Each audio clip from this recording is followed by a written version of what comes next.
Thomas, how do you forget that from 30 feet walking this way with 2 duffel bags to where we are right now? Pick up your stuff. Let's move on. That was Mighty Mouse. That's an interesting individual. The writing was on the wall for Mighty Mouse. Don't be a Mighty Mouse. Well, so we have stories of Mighty Mouse. Are there any stories that stand out when you felt like you played a pivotal role in someone's, I guess, progression? Oh, yeah. Private Friend. Private Friend is one of the most highly motivated soldiers that I ever met in my entire life. Private Friend was not big. He couldn't do a lot of push-ups. Wasn't very fast. Took him a little while longer to catch on to things. But he always gave 100%.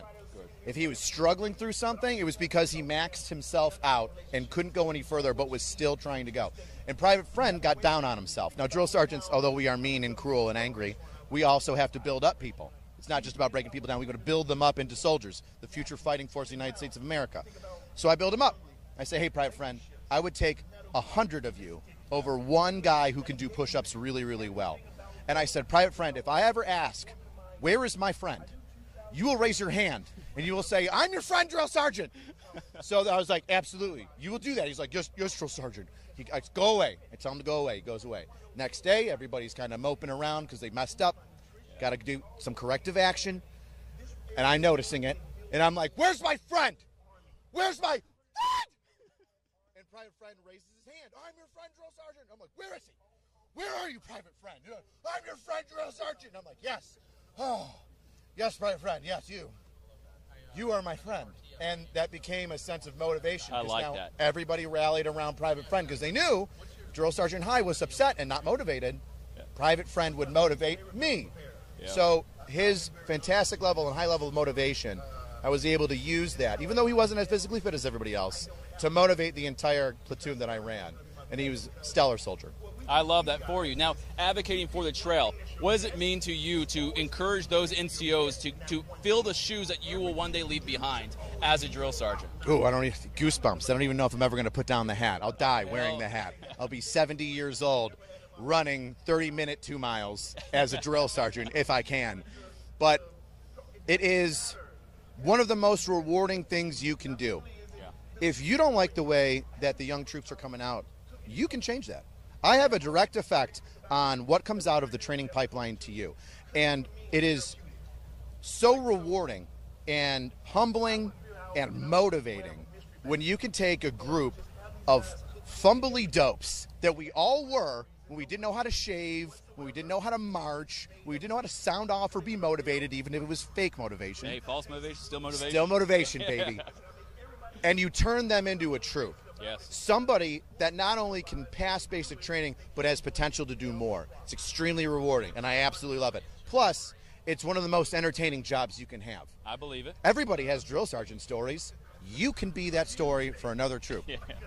I love it. I love it. I'll keep funneling you the troops, and you keep training them. That's all right. We'll get one on the other side. Hey, I believe one day, maybe. I think we have a question.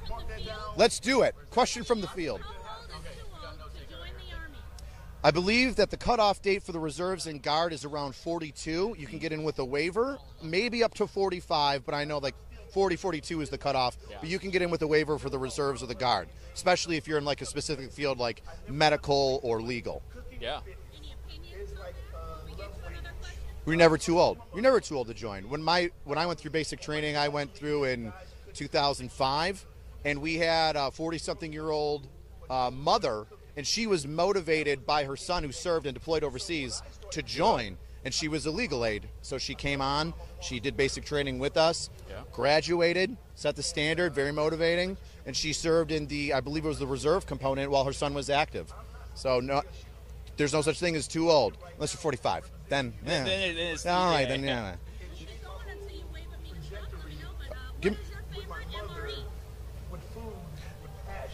None of them.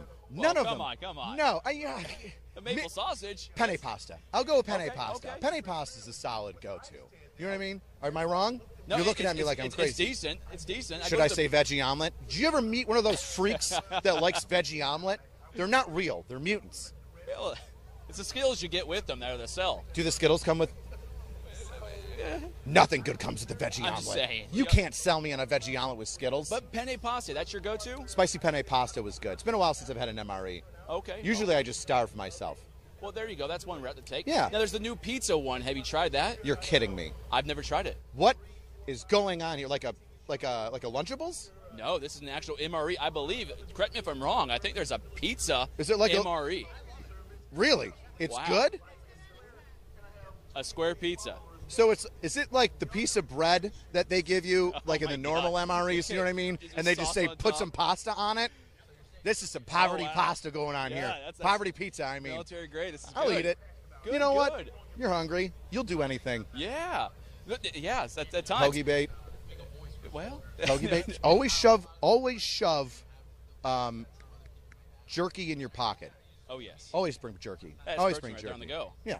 Yeah, and just not even in the bag. It's just in your pocket. Raw. And you're good to go. Like Napoleon Dynamite, like in the spaghetti. You know, I'll kick your pocket and all of the That stuff or will fall taters, off. yeah.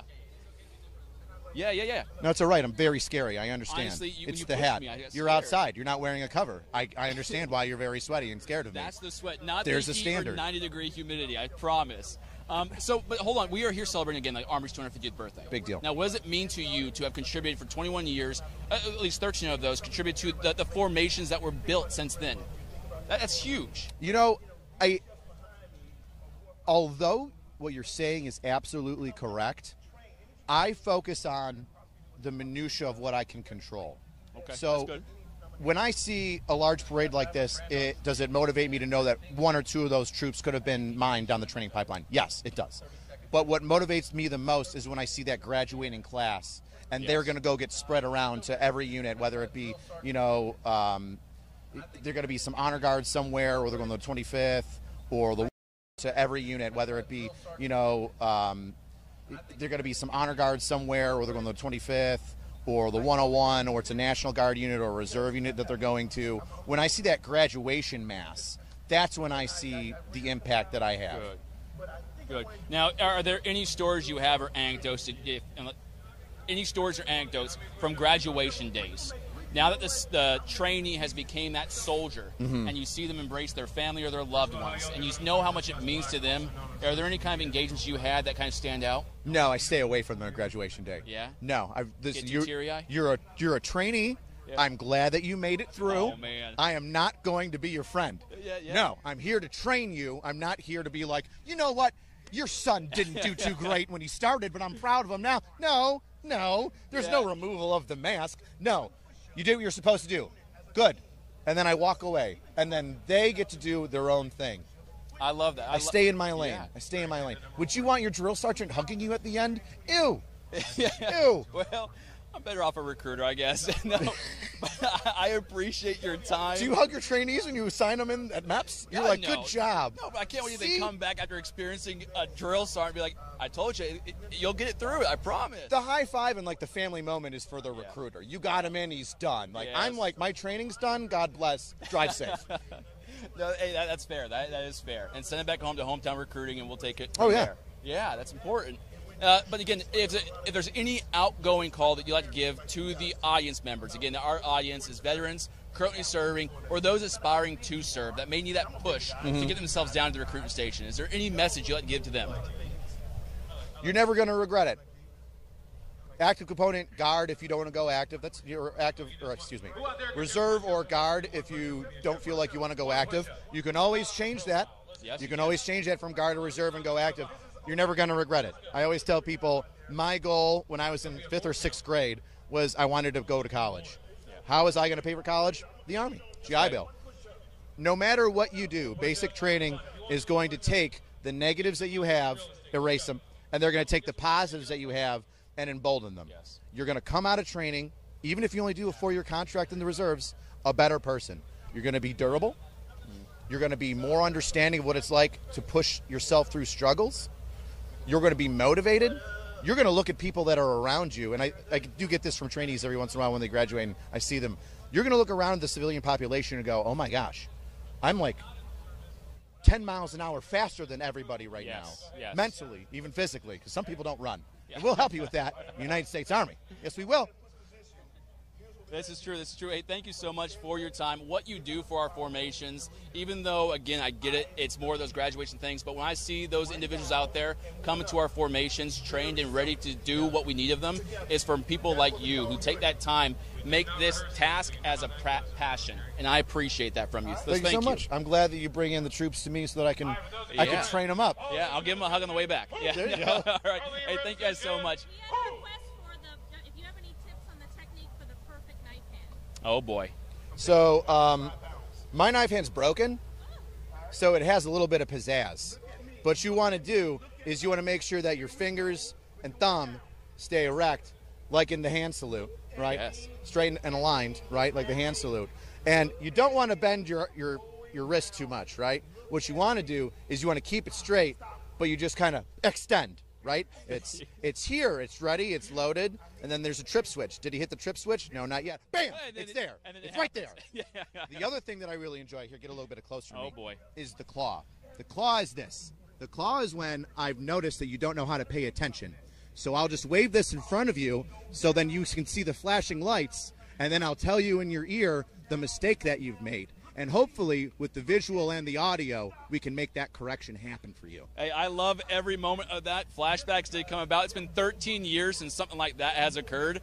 It's been great reliving it. Thank you live on camera. You're welcome. This is great. PTSD, spicy memories. Yeah, boy, oh boy, go home and cry now. Hey, thank you guys again so much. Again, Drill Sergeant, thank you for your time. Thank you. It's been an honor. Thank you. Take care. All right. Happy birthday. Go Army, beat Navy. Thank you so much. That was awesome.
250th birthday celebration. It really has been an incredible day.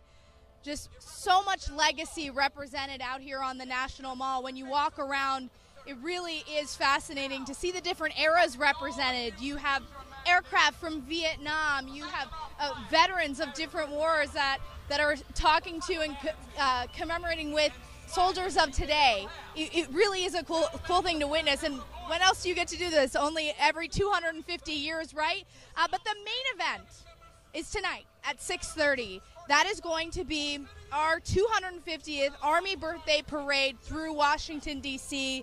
Our units will pass a review line with the Commander-in-Chief. All the different eras on display. I could talk about it, or I could get the chief historian from the Center of Military History. You're the expert. I am the expert. I You're the have a team of people who are smarter than me working for me. And you have a pretty great job. I think I have the best job in the Army, definitely the Army, probably the Department of Defense, as the chief historian at the Center of Military History. Talk about, sir, a day like today, 250 years celebrating the United States Army. What does that mean for someone like you looking from your viewpoint? So looking from my viewpoint, you know, there's a way to take it personally. My family has served in the military since the Revolutionary War, both sides. My family, my wife was a soldier when we met. So this is a celebration of 250 years of Army legacy. And this is America's Army. So it's America's legacy too. So what we're seeing here is just, I don't know, thousands and thousands of people who are coming out and celebrating the Army birthday. That is so cool. But we've been working on this for a couple of years. So we've been publishing Revolutionary War books, starting with opening shots at Concord and Lexington, going all the way through. They're available on our website, history.army.mil. We've been handing those out till we ran out. And people are just loving the fact that our history is still able to be in their hands. And that's from the Revolutionary War all the way up through the global war on terror. Let's talk first about what's on display here out on the mall. You have all different types of aircraft from various eras. You've got a Huey, then you have a Little Bird. It's really a cool thing to witness. Right. So, I mean, you've got the birth of Army aviation as an operational art with the Huey in Vietnam. You've got the Little Bird that's been used so well by the Special Forces, and one of my personal favorites from my It's a lot of fun to watch. in uniform. You've got Blackhawks out here. You've got a Cobra out here. You got an Apache out here. And down on that end, there's that new kind of sort of vertical takeoff. I forget what it's called, but it's cool. Yeah, it's modern. Absolutely. And it's not just that. I mean, you've got the vehicles. Tonight at the parade, you're going to have the tanks. You're going to have, basically, we start with, you know, the very first part of American history. So you've got the Revolutionary War. We go from there into every single conflict. So you'll see soldiers in period dress, followed by the units that took place in those battles. So World War I, you'll see 1st Cav. It just... And they're going to be in the period uniforms, they will correct? be in the period, so some of them will be in the period uniforms, followed by a formation from the unit that participated in that war. Okay, so let's give some particular your units some shout-outs. So for World War I, if you think of a unit that represents World War I, what is that? 1st Cav. 1st Cav, okay. I'm sorry, 1st Armored Division. 1st Armored Division. That is the legacy unit of World War I. World War II, I feel like there are a few. Well, I'd have to go with the 101st and the 82nd. Of course. And who's representing them today? Do you know? Or is it both? The 101st and the 82nd Both of them here. are. Yes. Okay, and they will be in that period dress. What an incredible opportunity, though. Of course, it's hot and sweaty, and these are long days, but as a soldier, to be able to wear that uniform of the giants that walked before us, that's... How cool is that, right? That's incredible. You know, occasionally you get to put it on for a tattoo. You know, it's a couple of minutes, and then you're changing back into your regular clothes. But here, they're in it all day. They're going to march along this entire parade route, exemplifying the soldiers who fought in that war. I mean, if you're going to talk about legacy, and today is all about legacy, the legacy of those soldiers, the connection from the soldier today to the soldier 250 years ago is on display today. I was talking about this earlier, but in my previous career as a journalist, I got to cover the honor flight quite a few times.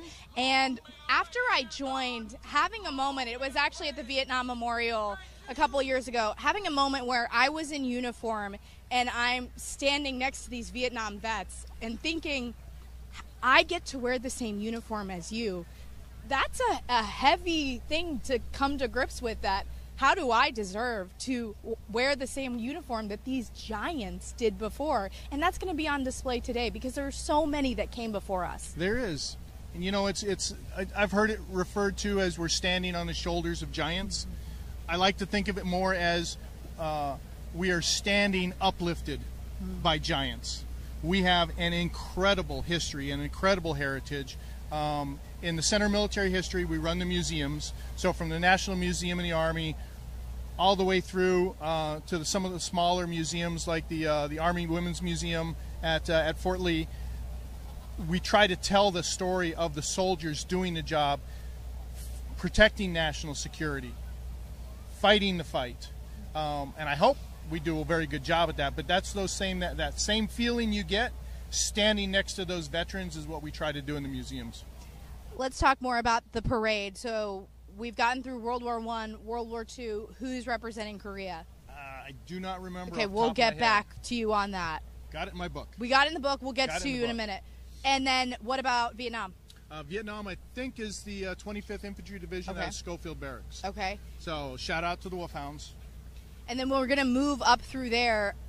It's amazing to think about what we're about to witness and what we're about to see. And all aircraft will be overhead as well. I know USASOC is going to be representing the GWAT era, which is appropriate with our Special Forces Green Berets. For you as a historian, I know it's probably a tough question to ask, but what is your favorite era to study?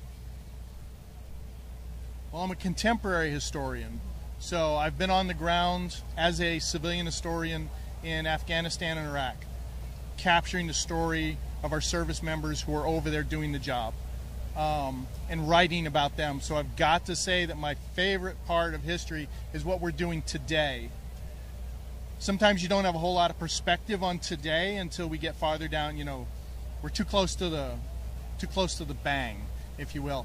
I have studied the American intervention in Siberia. That was my master's thesis. And not too many people know that the United States went into Russia in two different spots to try to keep Russia in the war during World War I. But I got to tell you, it's the soldiers today, feeling the connection with the soldiers today, that I like documenting the best. That way historians in the future will have the documents, they will have the oral history stories to be able to tell better stories in the future. That's incredible, because that didn't happen all the time, 10, 20, 50 years ago. So you're trying to capture it in real time. Yes. That's amazing. And the Center of Military History, we actually started in 1918, but we've had historians deployed in World War II. They were out there. There's very few of them, and they wandered around the battlefield.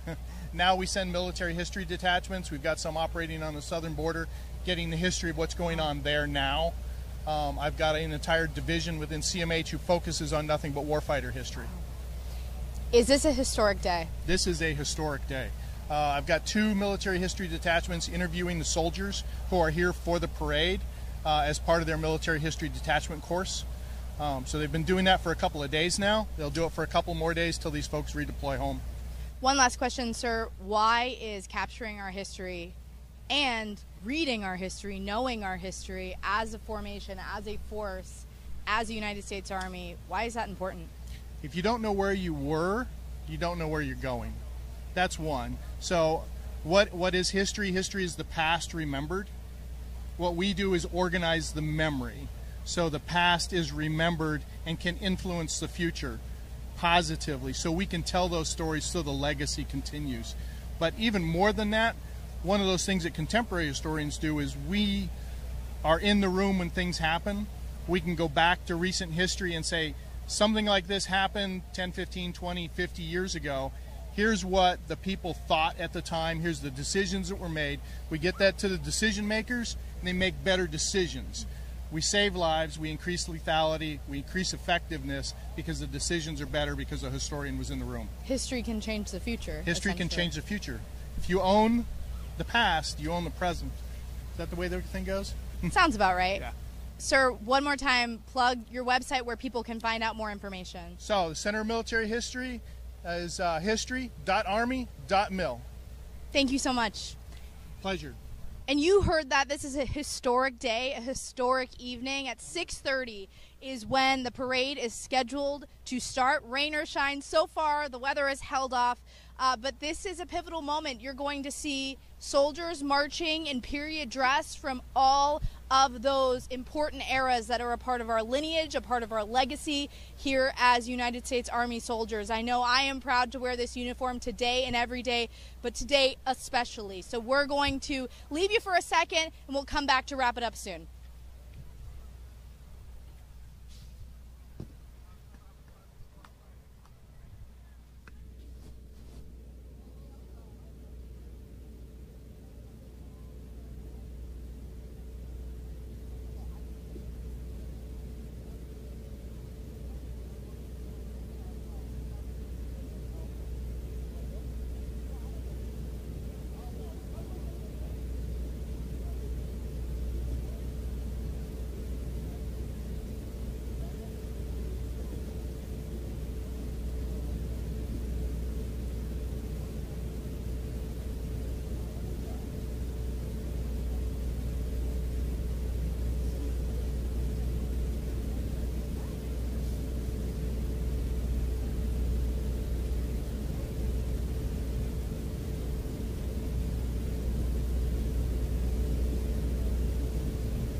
Army birthday is This Will Defend, and for over 250 years, we have been the defenders of our nation's liberty, both here at home and around the globe.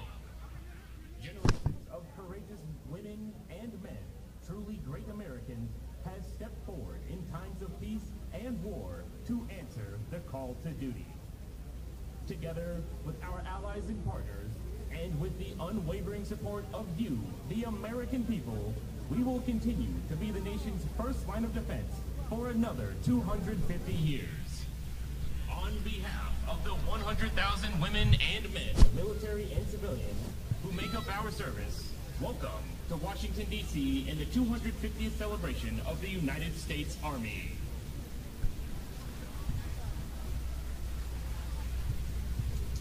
At this time, please stand for the presentation of colors and for the singing of our national anthem, performed today by the United States Army Band, and remain standing for the invocation given by Army Chief of Chaplains, Chaplain Major General William Green.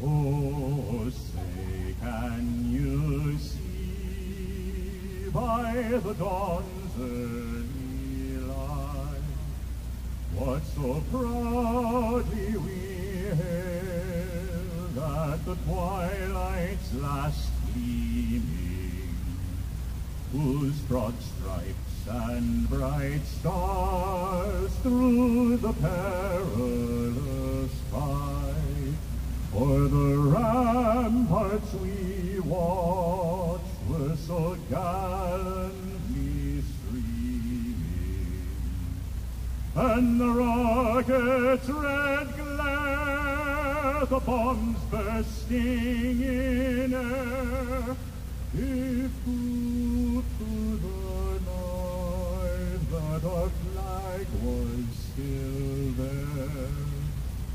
Oh, say does that star-spangled banner yet wave o'er the land of the free and the home of the brave?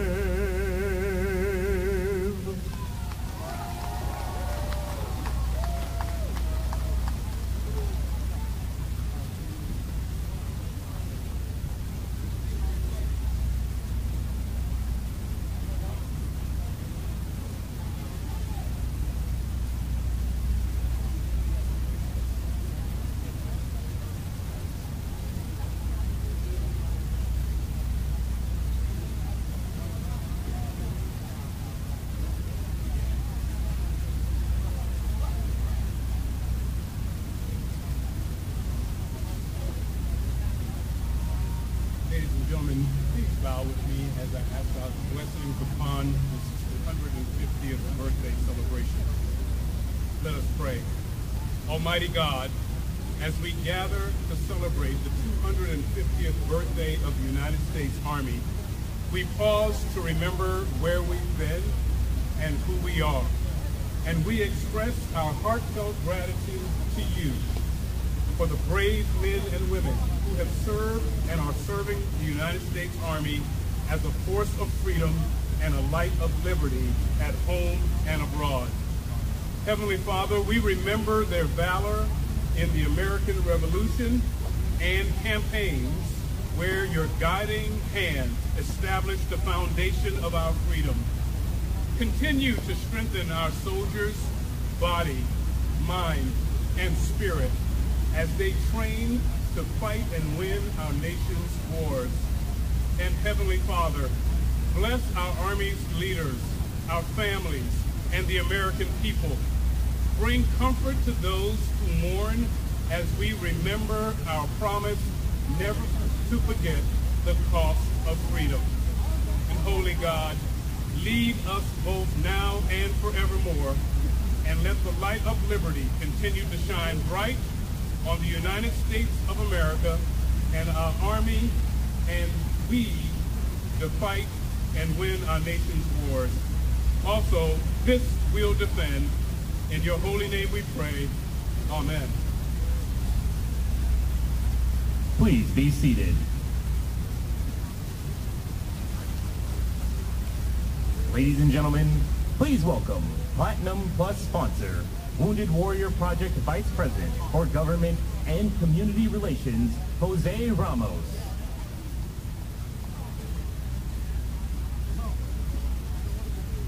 Hello, my name is Jose Ramos, Vice President of Government and Community Relations at Wounded Warrior Project. It truly is an honor to be here today as we celebrate this historical occasion. An occasion that brings together the many achievements of our past, shaped by the service and sacrifice of all those who have served our country. People are the strength of our military. They are the strength of our nation and the strength of the United States Army. 1 year older than the nation they defend, the Army has dedicated itself to fighting and winning our nation's wars for 250 years. But it is not only just soldiers who serve. Since 1775, U.S. Army soldiers, civilians, and their families have supported our nation. Bearing true faith and allegiance to our country, the U.S. Constitution, and the Army. For over 250 years, Army families have served and sacrificed to support the Army and their soldiers. For that, we are deeply grateful. It speaks to the enduring truth that no one truly serves alone. There is always a brother and sisters in arms with you, a family member who encourages you, a community who cares for you, and organizations like Wounded Warrior Project who stand ready to support you while you serve and as a taxes. Caring for our people is at the heart of Wounded Warrior Project's mission, just as it is for the Army. We are committed to keeping the promise we made to warriors and their families who serve. The commitment is to be there no matter what, so they can enjoy a healthy, fulfilling life of service. We can find great support and solace in those who walk alongside us in challenging times and in moments of great celebrations like this one. People are the strength of the Army. Across the nation, Army families are integral part of the communities they serve. Today we celebrate that strength and look forward to a bright future together. Today I say, happy 250th birthday, Army.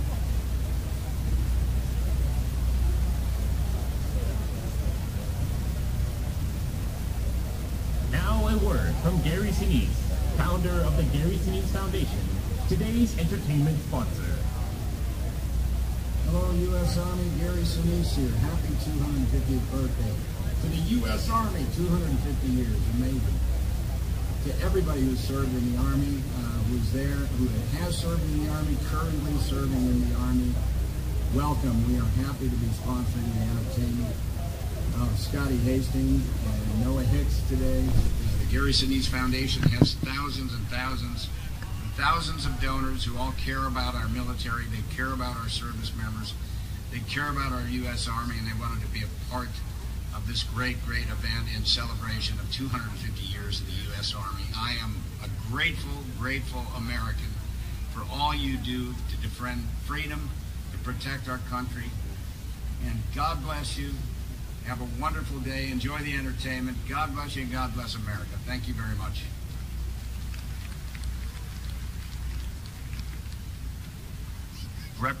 Presenting sponsor, General Dynamics, please welcome the Executive Vice President for Global Operations, Danny Deep.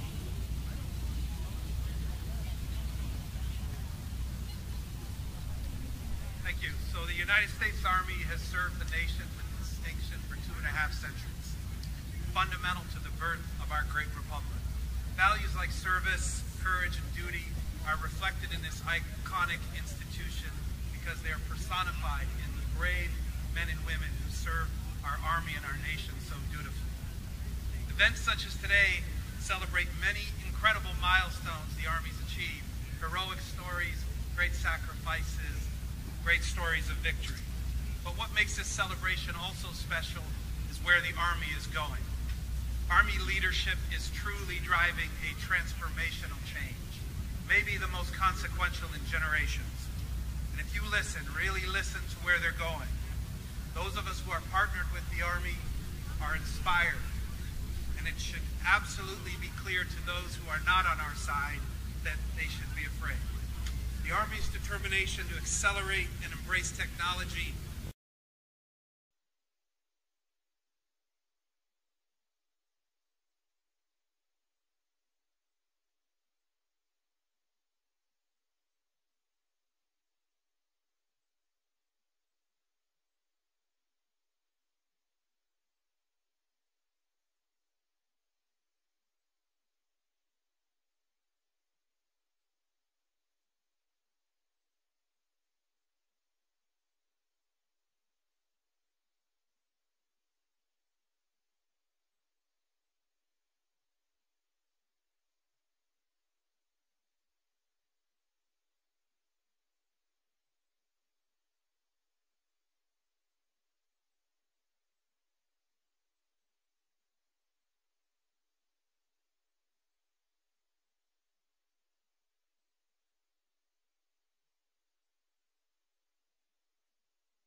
If you want to expensive stuff afterwards, you can just put it on the board. Here today with you on the right side of history to cover all of it, to celebrate with you the special Saturday coverage of Military Parade Rally in America, America 250. You can see the signs behind me.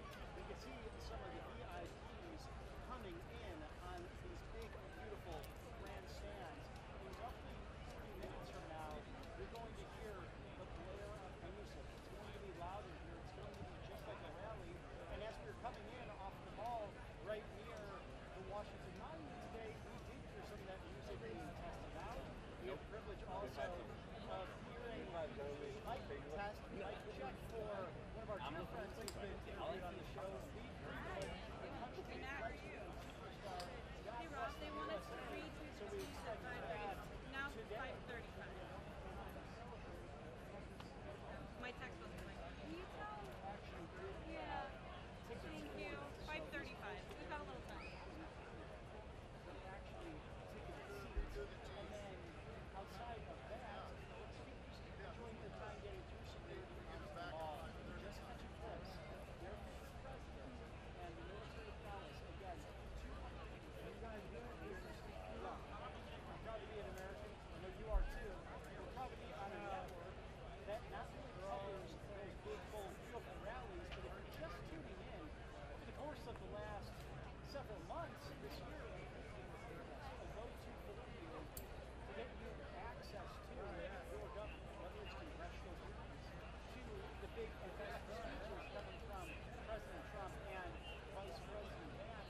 It's all there for you to digest, unedited, so you can make up your own mind. You can see the summer soirees. You can see President Trump and First Lady Melania Trump attending the Kennedy Center for Women's Rights. You can sometimes hear my singing as well, because we like to have fun on the network, we like to smile on the network, and we like to bring you hope. Because we should have tough times, but it's all made better by the generous over there.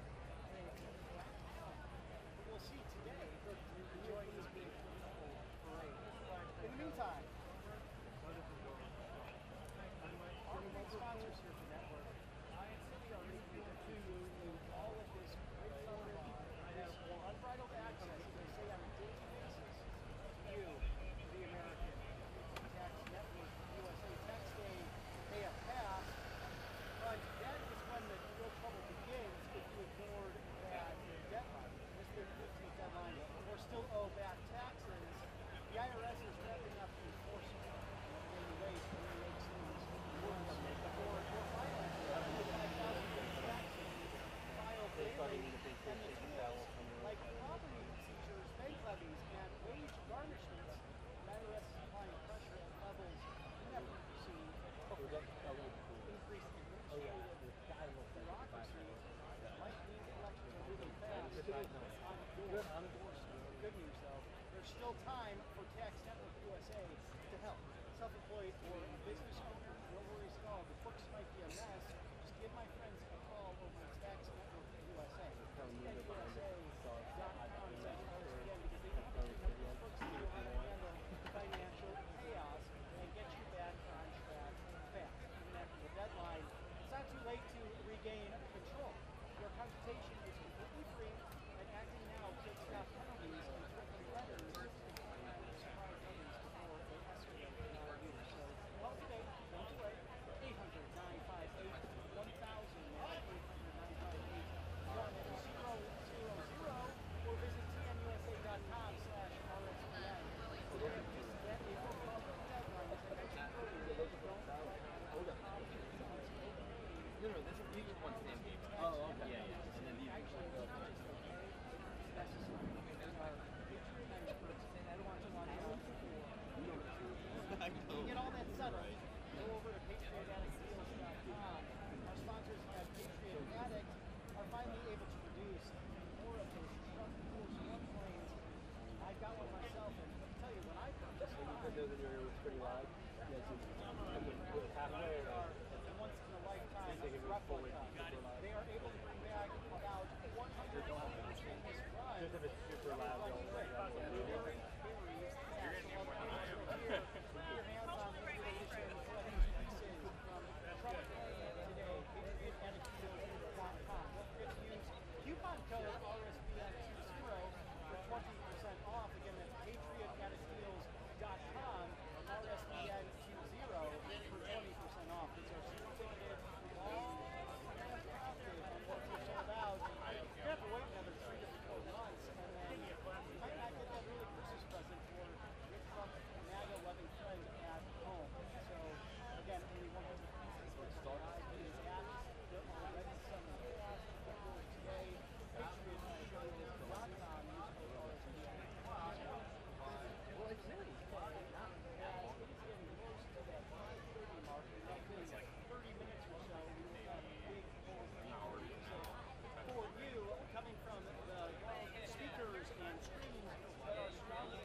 I'm just trying to be a father, raise a daughter and a son, be a lover to their mother, everything that we want, up and at 'em bright and early, more business in my sleep. I'm dressed up for success, from my head down to my boots. I don't do it for the money, there's bills that I can't pay. I don't do it for the glory, I just do it anyway. Providing for our future is my responsibility. I'm real good under pressure, being all that I can be. I can't call it sick on Monday when the weekend's been too strong. I just work straight through the holiday, sometimes all night long. If you can bet that I stand ready when the wolf growls at the door. Hey, I'm solid, hey, I'm steady, hey, I'm true down to the core. And I will always do my duty, no matter what the price. I've counted up the cost, oh, I know the sacrifice. And I don't want to die for you, but a die is asking me. I'll bear that cross with honor, 'cause freedom don't come free.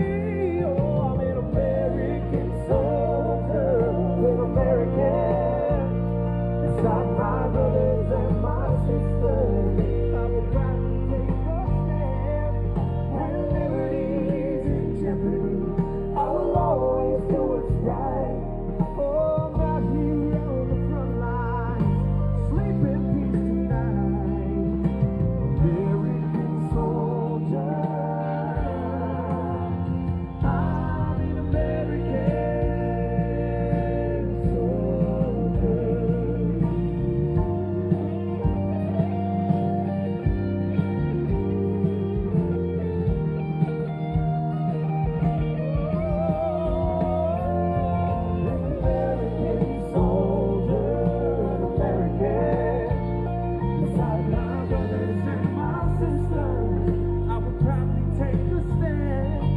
Whatever it is to do, I'll always do what's right. Oh, I'm here on the front line, sleep in peace and mind. American soldier, I'm an American. An American. An American soldier.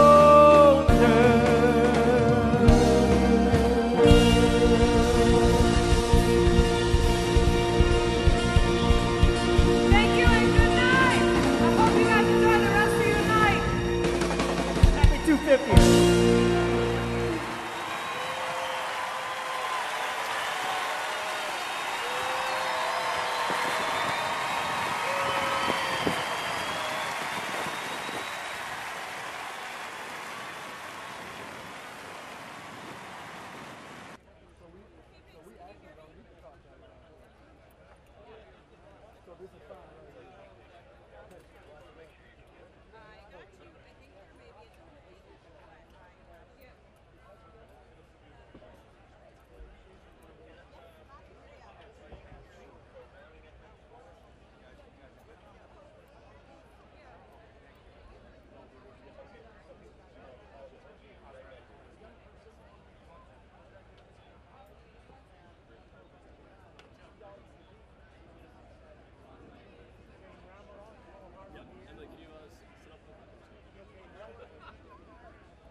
Yeah, I got it right now.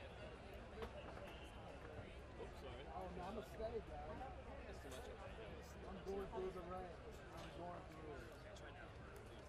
The parade is finished.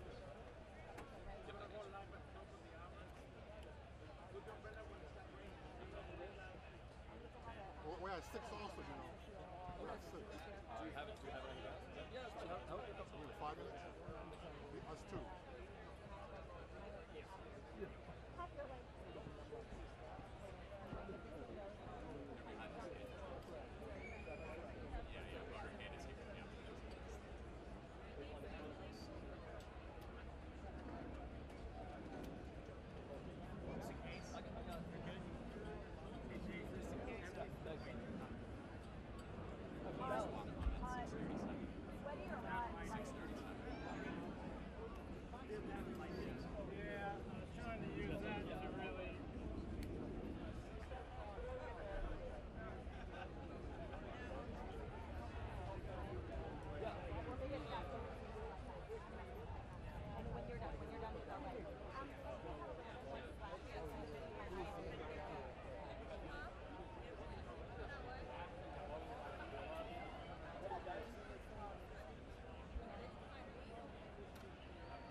Sir? Sir? That umbrella is right in my shop.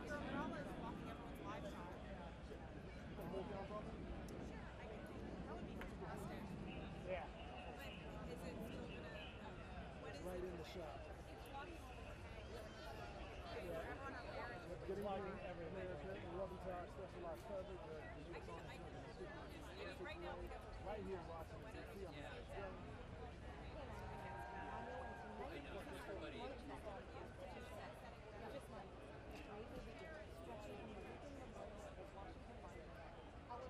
It's for everybody. They're taking it down. That's right. And here's a live look at it now where the organizations are expected a crowd of over 200,000 with 600 soldiers taking part wearing uniforms that stand for every U.S. conflict since the Revolutionary War. It's a living time machine about military courage and sacrifice. We'll also see more than 150 said, vehicles, helicopters, and arms, along with dramatic flowers and display cutting edge on the equipment.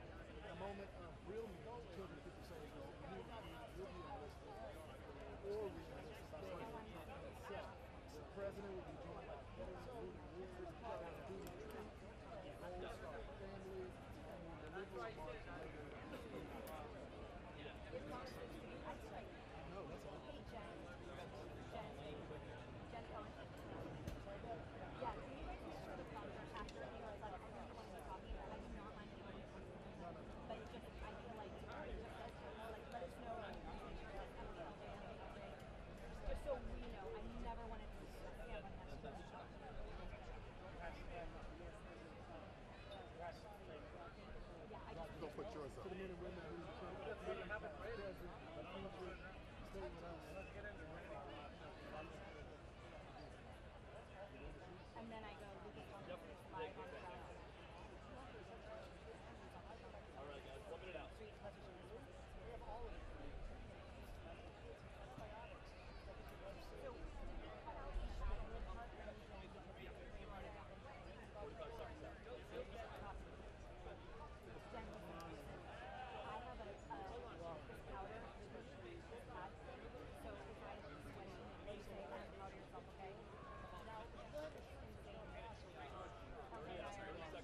No.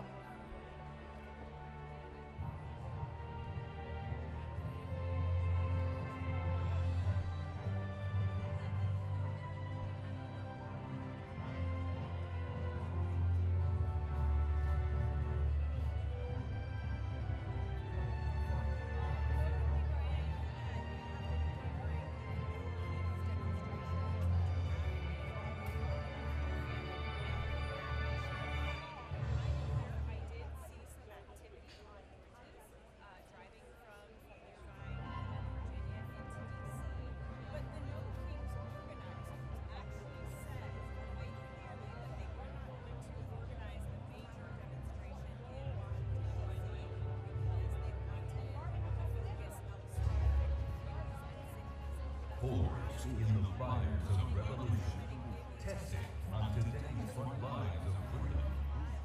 Before there was a nation, there was the United States Army. From the hallowed ground of Yorktown's first dam to the unlimited waves at Fort Bragg today, and on to West Point generational leaders. For 250 years, one voice has stood ready, unshaken, unmatched, unbreakable. And today, the legacy rolls on. This is the United States Army's 250th Anniversary Parade.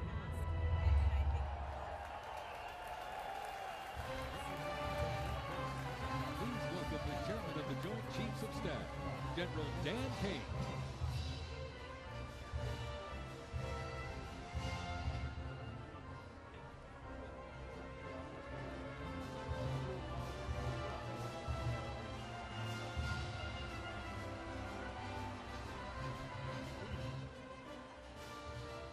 Joining us, the Secretary of the Army. Please welcome the Honorable Daniel P. Driscoll.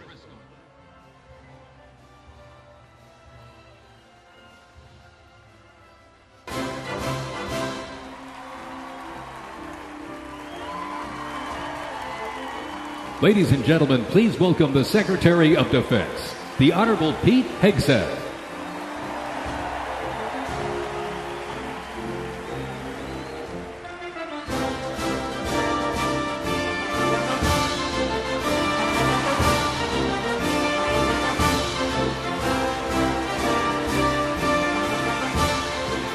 Ladies and gentlemen, the Vice President of the United States, J.D. Vance, accompanied by the Second Lady of the United States, Usha Vance, and their 3 children.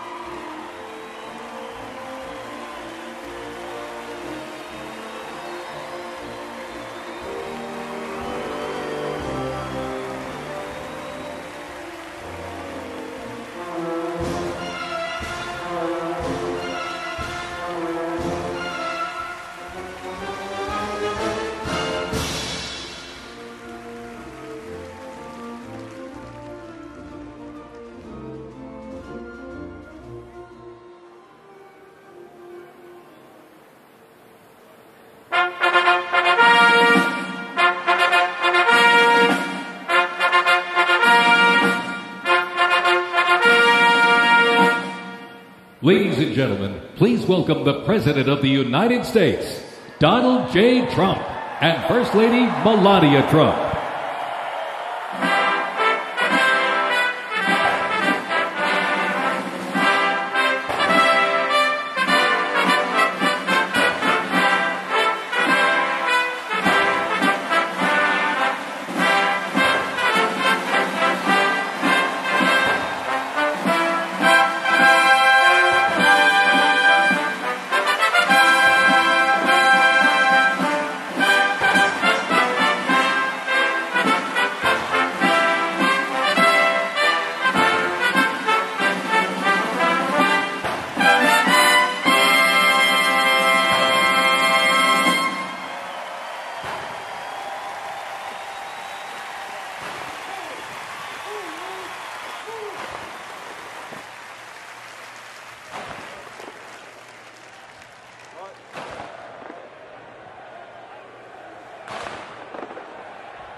Ladies and gentlemen, to honor America, would you please rise for the singing of our national anthem?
Before we even had a country, we had an army. A small, unorganized group of shop owners and farmers, but they fought the most powerful army in the entire world to a standstill in Concord, Lexington, and Bunker Hill. Then our Continental Congress chose George Washington as general of our Continental Army. But it wasn't until 1 year later, on July 4th, 1776, that news arrived of the signing of our Declaration of Independence. Now we had a new army and a new nation. With little gunpowder, no shoes, bloody feet, few cannons, little training, and even less food. Valley Forge started in December. They went into winter camp in December of 1777. Approximately 2,000 Americans died that winter of disease. They lived through hell, but they never ever gave up. Not this army, not this first American army. Finally, Washington and his army arrived here at Yorktown, where they had General Cornwallis and his powerful British army trapped in this city against the sea. All of the preparation that Washington has learned through the course of those 6.5 years meets its full force here at Yorktown, and he employs it brilliantly. Sailing from the Caribbean, the French Navy arrived and took on the British fleet. Washington decided to make his move. Our men began digging to get closer and closer to the fort, finally getting within rifle and cannon range.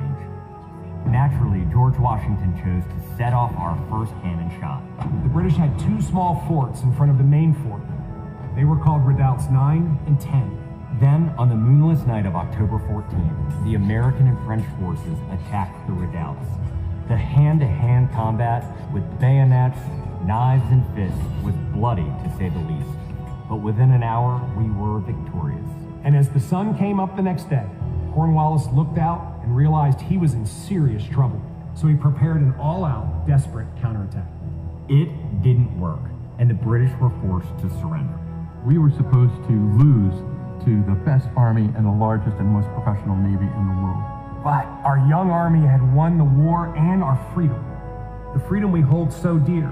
And 250 years later, for what started as a ragtag group of shop owners, has now become the most powerful army in the world. Today, many things are very different from that army here at Yorktown, but one thing remains the same. An undying passion, guts, and love for our country remains deep in the heart of today's army. When I look into their faces, you can see it. That will never change. God bless the United States Army, and God bless the United States of America.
Ladies and gentlemen, our parade is officially underway. Up first, internationally renowned as one of the world's finest professional music organizations, the United States Army Band, Pershing Zone. They are the premier music organization of the U.S. Army, our nation's most senior service. Stationed at Joint Base Meyer-Henderson Hall, Virginia, it plays an important musical role in events of national and international significance. They were founded back in 1922 by Army Chief of Staff John J. Pershing. They're led today by Colonel Bruce R. Pulver and Drum Major Rob Moore. Today, Pershing Zone is playing a melody entitled The Army Goes Rolling Along. This was actually written in 1908 by the then Lieutenant Edmund Louis Snitz Gruber, which was a descendant of Franz Gruber, who composed Silent Night. It was originally written to be the 5th Artillery Regimental song titled The Caissons Go Rolling Along, and in 1956 the lyrics were revised by Harold Arberg as the official song of the U.S. Army, and then retitled The Army Goes Rolling Along.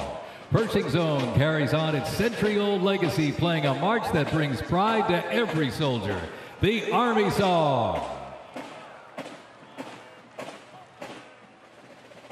The 3rd Infantry Regiment, the oldest active duty unit in the U.S. Army. Established back in 1784, the unit was dubbed the Old Guard by Major General Winfield Scott during a victory parade in Mexico City after the Mexican War. It is the U.S. Army's official ceremonial unit and presidential escort, conducting year-round tactical training to ensure the highest standards and utmost discipline of its soldiers. The unit routinely represents the U.S. Army and our nation in official ceremonies, major sporting events, and their own, the U.S. Army's own Twilight Tattoo. The Old Guard also maintains 24-hour vigil of the tomb of the unknown soldier, while also conducting funeral services honoring our fallen heroes in Arlington National Cemetery. The regiment's 50 campaign streamer stand is a testament to its long, faithful service to our nation. Ladies and gentlemen, the 3rd Infantry Regiment, the Old Guard.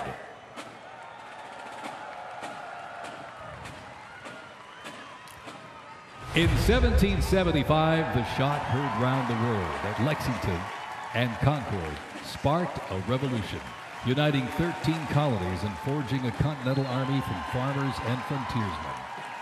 Against the odds, they turned the tide at Trenton and Saratoga, survived Valley Forge, and at Yorktown forced a British surrender, securing independence and giving birth to the United States of America.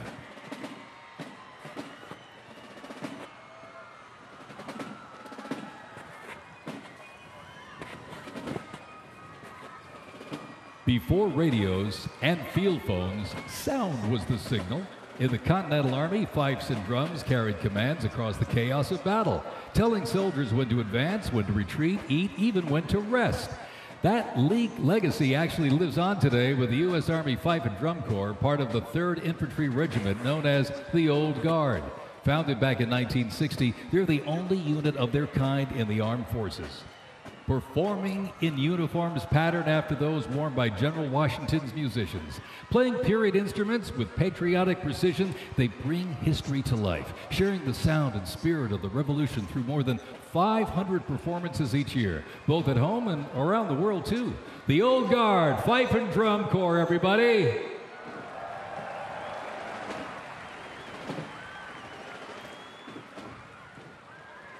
And now, from high above, ladies and gentlemen, celebrating 250 years, States Army Parachute Team, the Golden Knights.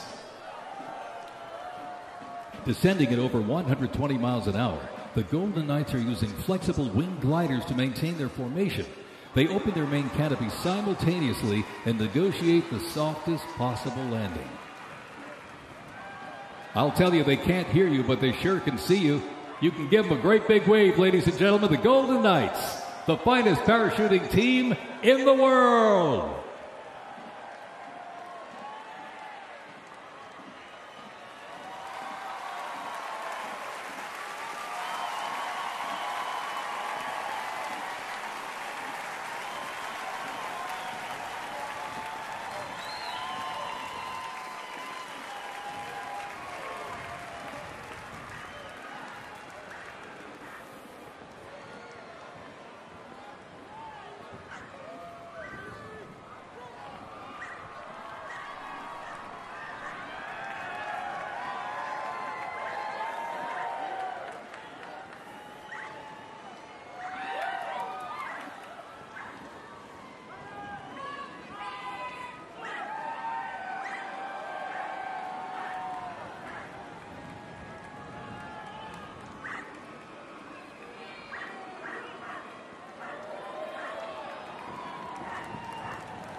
Fort Sumter in 1861, a nation divided.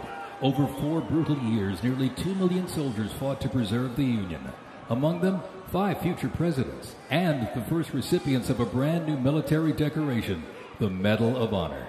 With independence won, our nation's westward expansion began. The Army moved in step, guarding settlers as Native Scouts lit the way. Immigrants joined the cause, and the Buffalo Soldiers etched a legacy of grit and honor across the American frontier.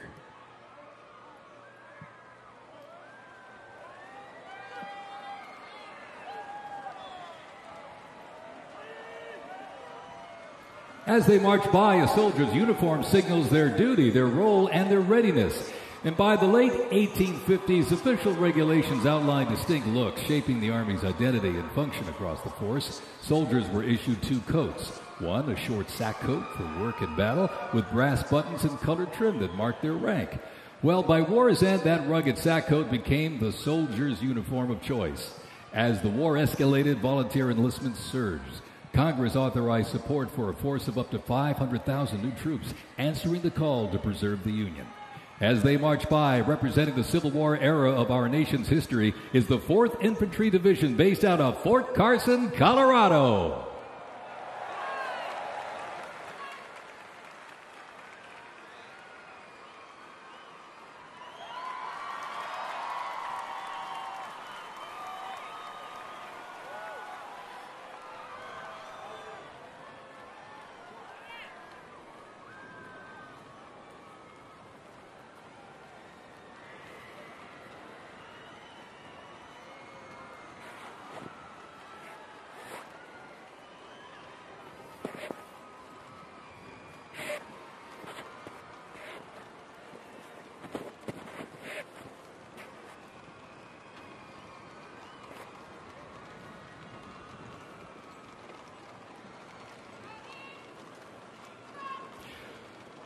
From Port Cavazos, Texas, home of legends, the 1st Cavalry Division rides with pride. Born from the thunder of horse cavalry traditions of the Civil War, the 1st team forged its reputation on the front lines of history. They stormed Manila with the flying column, charged into Pyongyang as the first to breach the line and face the brutal crucible of Ia Drang, the first of 13 named campaigns in Vietnam where they proved their mettle. Today, that same warrior spirit lives on. You'll know the name, and you'll know them by their iconic cav hats, elite soldiers, and cutting-edge equipment. Tough, fit, fearless. The 1st Cavalry Division is a lethal, disciplined force that stands ready to fight and win anywhere, anytime, and the legacy rides on. This is the Cav.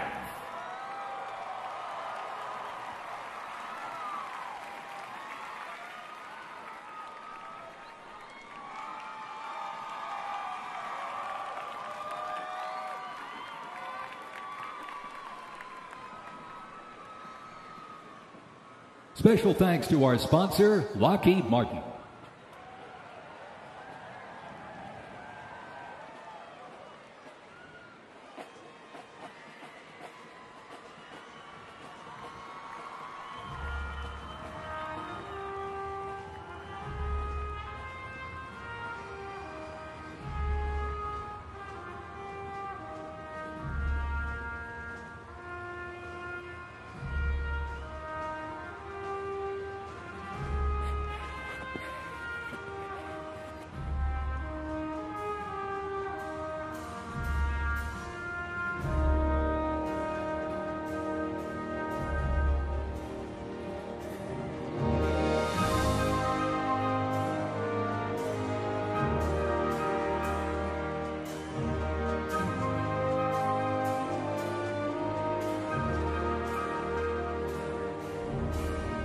In 1914, years of escalating competition between European alliances culminate in the outbreak of the First World War.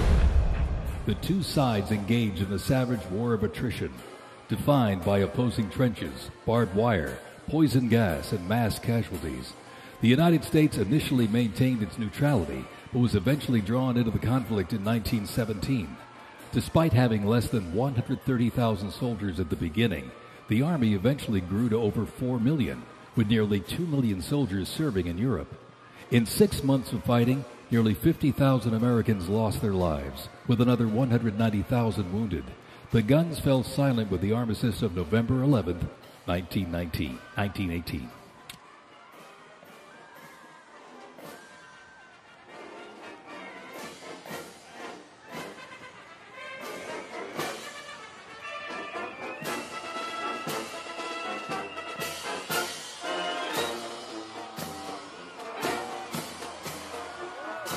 We continue on with more USA World War I rolling stock. This 1918 Dodge touring car was part of the legendary 1919 Transcontinental Convoy. 3,251 miles and 62 grueling days across the Lincoln Highway.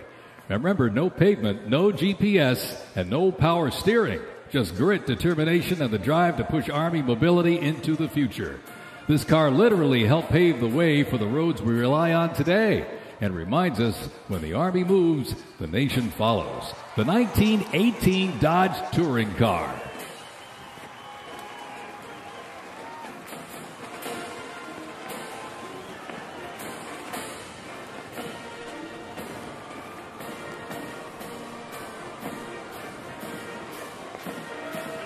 Headquartered in New York, this is the 42nd Infantry Division Band.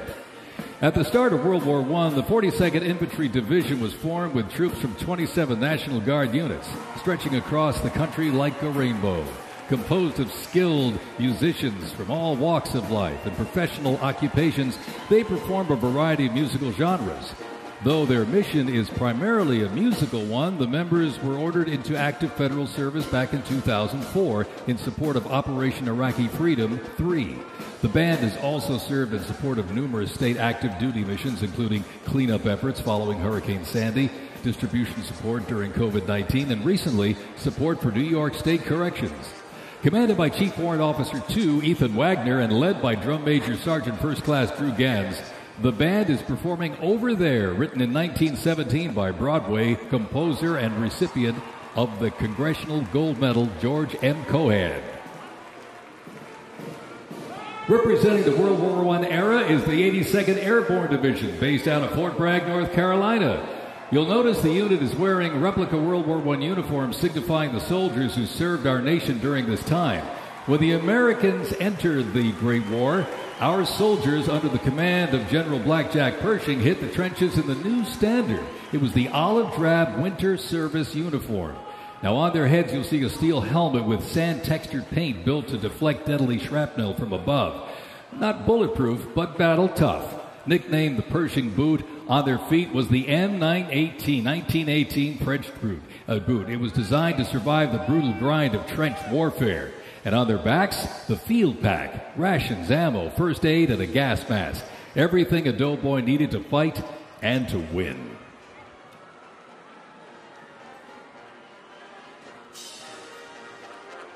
Incidentally, the 42nd Infantry Division was deployed to heavy combat abroad and then deployed again in World War II, ultimately liberating the Dachau concentration camp.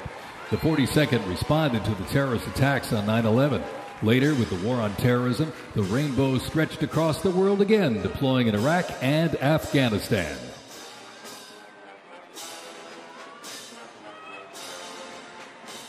Thundering into view, the pride of Fort Sill, the U.S. Army Artillery Half Section. This is literally powered by horsepower and heritage. This elite ceremonial unit honors the legacy of the Army's horse-drawn artillery. With precision, discipline, and 6 majestic horses pulling a vintage 1918 caisson, the half section keeps tradition alive and rolling strong. Representing the power, pride, and precision of America's field artillery, this is Fort Sill's finest, ladies and gentlemen.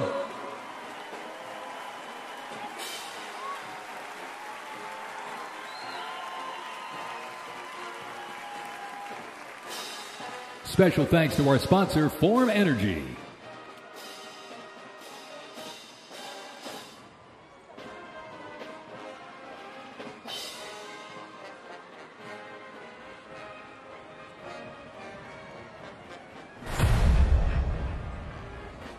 World War II, a global fight for freedom. In history's darkest hour, the United States Army was on the front lines. From the beaches of Normandy to the islands of the Pacific, the greatest generation faced down tyranny and turned the tide.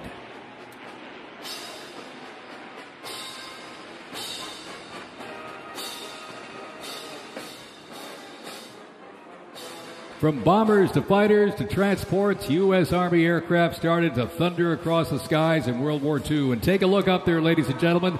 Flying overhead right now. They are fast, they are fierce, and famously used in the Doolittle raid over Tokyo. Leading up front, the mighty B-25 Mitchell. Up next, the Cadillac of the sky, the P-51 Mustang. From the sky, we're back down on the ground. In World War II, one vehicle led the charge, the legendary quarter-ton 4x4 command recon vehicle, the Jeep. You might have a Jeep in your driveway, but not like this. The U.S. Army truck quarter-ton 4x4 command reconnaissance, better known as the Jeep, was an iconic vehicle of World War II and was the world's first mass-produced four-wheel drive vehicle. The Army used the Jeep for almost every military activity, including command vehicles, scout cars, and medical ambulances. Fast, rugged, the Jeep became a symbol of American ingenuity.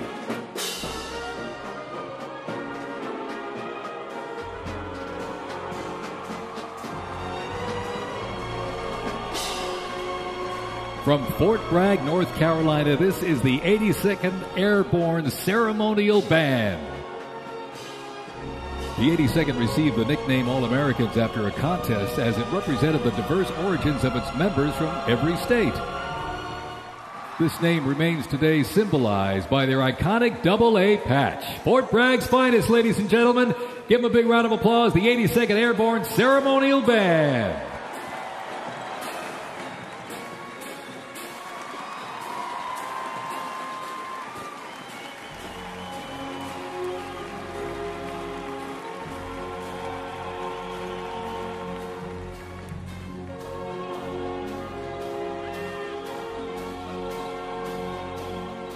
In a global fight like World War II, the U.S. Army knew our troops needed more than courage. They needed innovation. Uniforms evolved for every environment, but olive drab remained the mark of the American soldier. Shaped by lessons from the trenches of World War I, the Army introduced two battlefield essentials: the M1 helmet, tough, stable, and built to protect under fire, and the M1 Garand rifle, powerful and fast. It gave American troops a very clear edge. General George S. Patton called the M1 rifle the greatest battle implement ever designed, and history proved him right.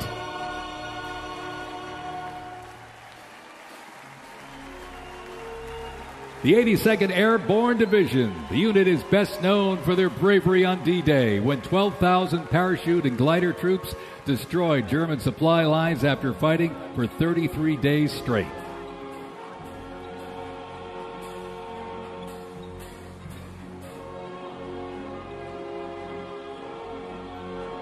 The 101st Airborne Division, based out of Fort Campbell, Kentucky, traces its lineage back to 1918 when it first established as the 101st Division. Known for their ability to rapidly deploy across the world, the unit has held a crucial role in operations since its inception. From parachuting behind enemy lines on D-Day to leading helicopter assaults in Vietnam, the 101st redefined modern warfare.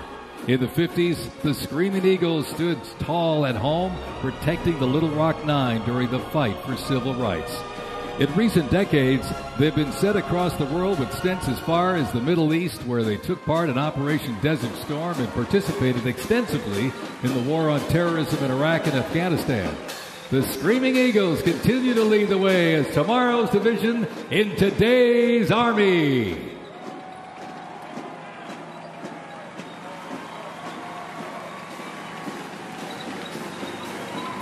The iconic Sherman tank is here, ladies and gentlemen. It was the cornerstone of the U.S. Armed Forces, showing its military might in World War II. It became one of the most influential tank designs of the 20th century. The M4 tank was nicknamed the Sherman tank after Civil War General William Tecumseh Sherman. Actually, it was named by the British. With almost 50,000 produced during World War II, the Sherman tank was in active service until 1957.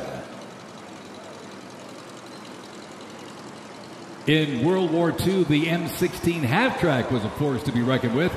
It was a self-propelled anti-aircraft weapon with speed, firepower, and grit. Nicknamed the Meat Chopper, its quad 50 caliber mount could unleash 2,300 rounds a minute. Quite devastating.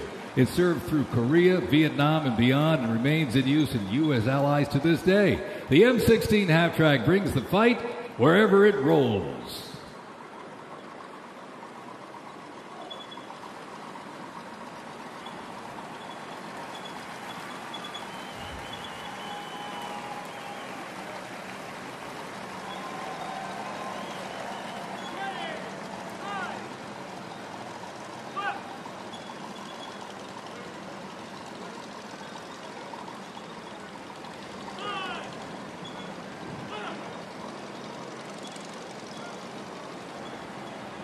The U.S. Army Transportation Corps motto states, "Nothing happens until something moves."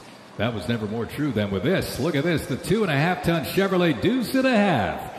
Move up to 10,000 pounds of cargo and was the backbone of the Red Ball Express that kept the Allies supplied after D-Day in World War II.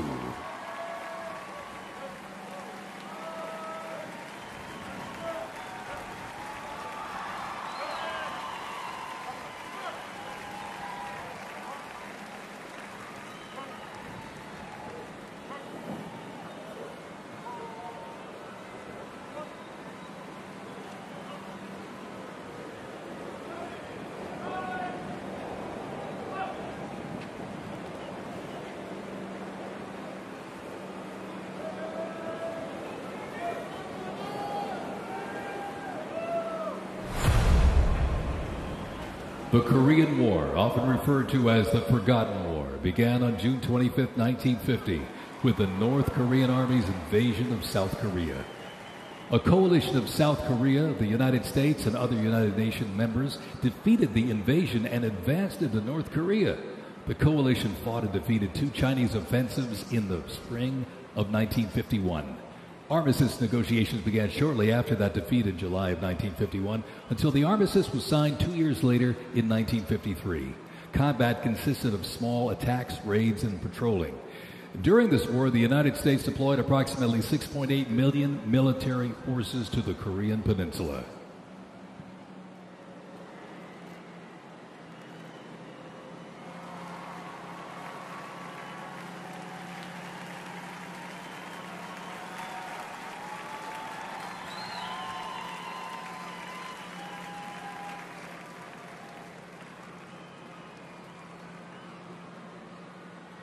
Special thanks to our sponsor, Coinbase.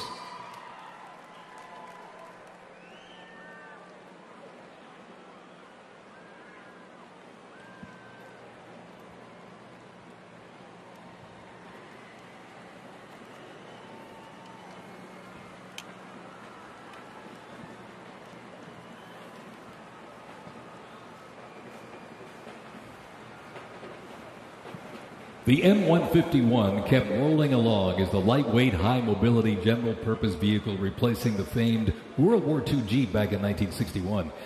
Officially named the Military Utility Tactical Truck, or MUT, most servicemen generally referred to it as a Jeep. The vehicle spanned more than 40 years in 4 manufacturers and were everywhere that the Army was deployed.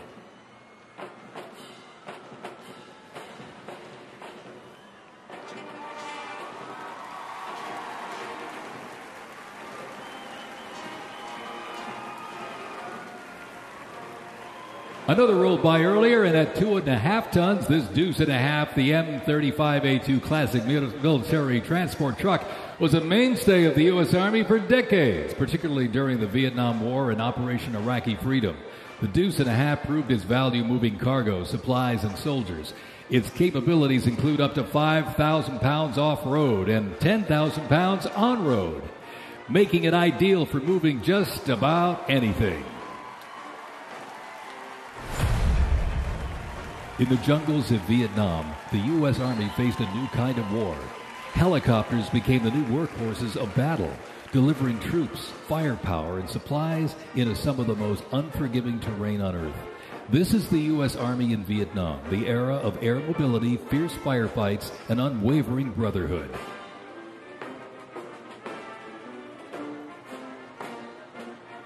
And over the music marching through, the roar of these legendary Army helicopters takes to the air. Flying overhead right now, they help define the Vietnam War. That staccato beat of the rotor blades was a welcome sound to many troops mired in combat. From transport and medevac to close air support and reconnaissance, they brought the fight to the front and pulled the wounded to safety. The OH-6 Cayuse scouted the terrain with unmatched agility. The AH-1 Cobra, also nicknamed the Snake, brought serious firepower. Its slim design, as you can see here, helped it survive and thrive in hostile environments to protect soldiers below. And the icon of the era, the UH-1 Huey, the first turbine-powered helicopter in service with the U.S. military. There was nothing the Huey couldn't do. General support, air assault, cargo transport, medic evacuation, and ground attack missions. The Cayos, Cobra, and Huey, ladies and gentlemen, three iconic Army symbols in the sky.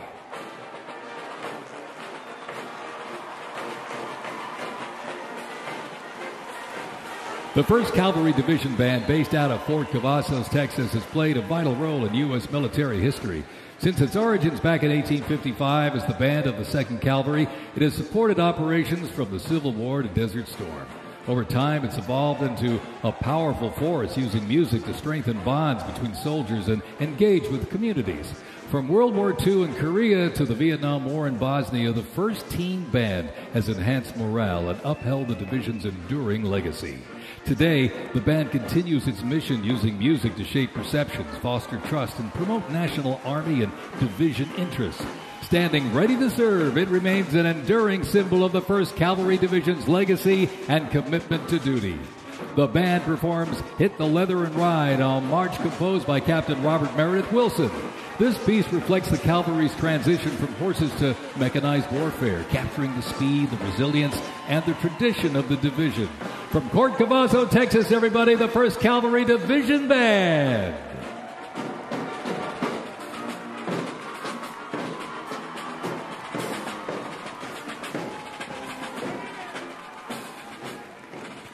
The U.S. Army deployed large numbers of troops in support of the Vietnam War. The first contingent of U.S. Army advisors arrived in Vietnam in the late 1950s, and that quickly grew to a small team of around 100 soldiers, which then expanded to more than 600 over the next decade. As the war intensified, troops' numbers quickly grew as the war between the South Vietnamese government and the communist insurgents supported by North Vietnam intensified. By January 1969, more than 364,200 soldiers organized around 7 divisions and 20 separate combat brigades. The United States began withdrawing its forces in July of 1969, and the last Army combat unit left South Vietnam in August of 71. The last U.S. combat soldier came home March 1973, while a small number of non-combat personnel remained until April 1975.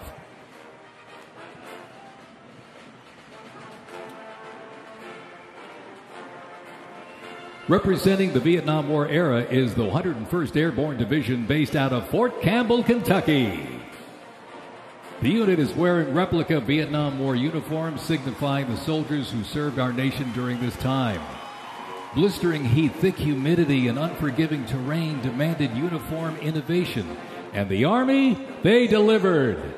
New lightweight uniforms were constructed to move with the soldier. The M16 replaced the M1 Garand, calling for redesigned ammo gear and faster reloads in combat. Body armor got smarter, jackets and trousers got lighter, and field equipment was reimagined to meet the mission head-on. Gone were the heavy Mickey Mouse boots, replaced by canvas tropical combat boots that offered better grip, faster drying, and all-day endurance.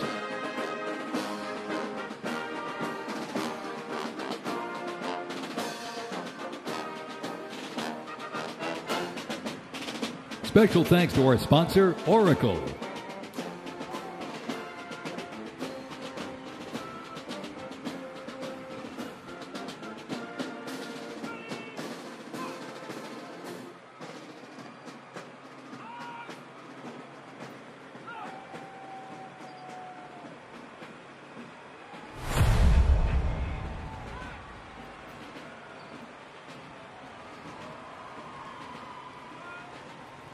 When Saddam Hussein's Iraq invaded Kuwait in August 1990, the U.S. Army deployed to Saudi Arabia to deter further Iraqi aggression in the region for what was known as Operation Desert Shield.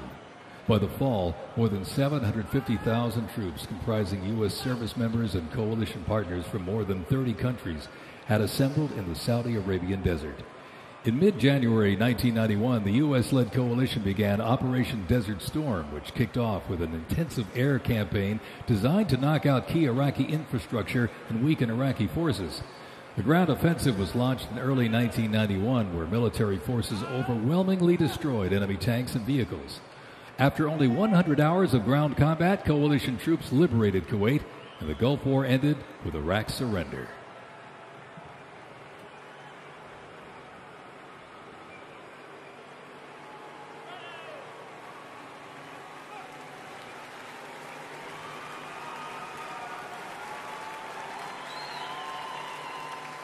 From Fort Riley, Kansas, this is the 1st Infantry Division, one of the Army's most storied divisions. Nicknamed the Big Red One because of the distinctive red on their unit patch, as the oldest continuously serving division in the U.S. Army, the unit has participated in every major operation since World War I, living up to its motto, no mission too difficult, no sacrifice too great, duty first. The 1st Infantry Division was originally established as the 1st Expeditionary Division in 1917 and spearheaded the American Expeditionary Forces in France during World War I. In World War II, the Fighting First stormed Omaha Beach on D-Day and liberated Nazi concentration camps. The highly decorated unit has had 37 members of the Big Red One awarded the Medal of Honor. In Washington, D.C., the 1st Division Monument stands in President's Park, memorializing those who died while serving in the 1st Infantry Division. Ladies and gentlemen, they are the Big Red One, the 1st Infantry Division.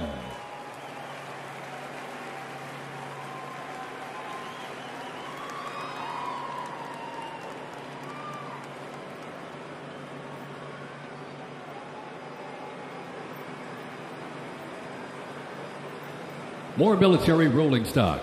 During Operation Desert Storm, the M2 Bradley fighting vehicle proved its value on the battlefield. It is fast, it is tough, and it is lethal. Named for General Omar Bradley, a leader from West Point's famed class of 1916, the Bradley was built to carry troops into combat with protection and power. Armed with a 25mm chain-driven cannon and twin-tube launched optically tacked wire-guided missiles, it played a critical role in clearing the way during the ground assault into Iraq. While the Paladin looks and sounds like a tank, it is technically a self-propelled howitzer and was first introduced back in the 1960s. Over the years, it's been upgraded to perform in versatile battlefields from Vietnam to the Soviet Union to Iraq.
In the Gulf War, no division hit harder or moved faster than the 1st Armored.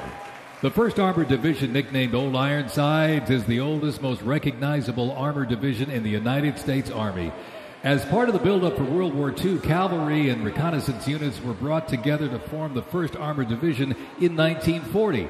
In the Gulf War, no division hit harder or moved faster than the 1st Armored. Old Ironsides really led the way. During Desert Storm, they engaged in some of the largest tank battles in Army history that were decisive victories, shattering enemy formations. Based in Fort Bliss, Texas, America's Tank Division is currently supporting missions in 20 countries across 5 continents. From World War II to today, Old Ironsides remains battle-proven and always ready.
First used in Operation Desert Shield and Desert Storm, the M119 howitzer brought precision firepower to the front lines.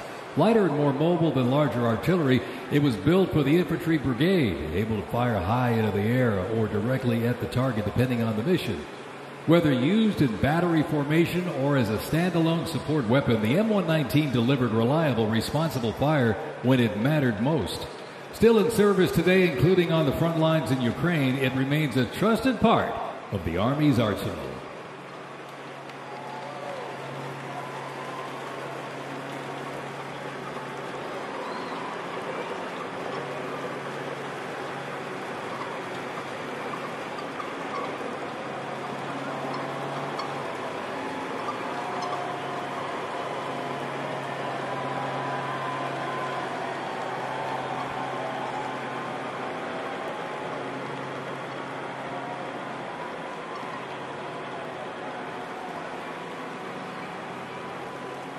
Special thanks to our sponsor, UFC.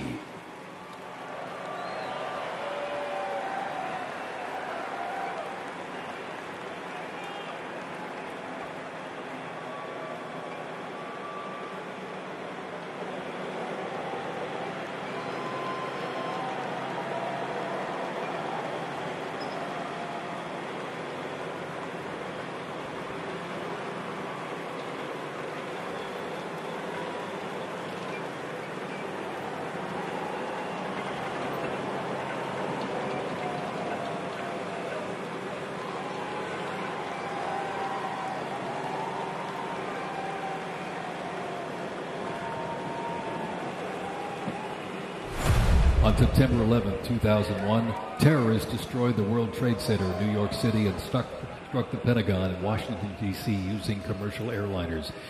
In response, the U.S. launched the global war on terrorism. The U.S. would stop potential threats around the world and take the fight to terrorist groups and the nations that back them. The Army immediately deployed forces to Afghanistan to destroy Osama bin Laden's al-Qaeda terrorist organization and depose his sponsors, the ruling Taliban.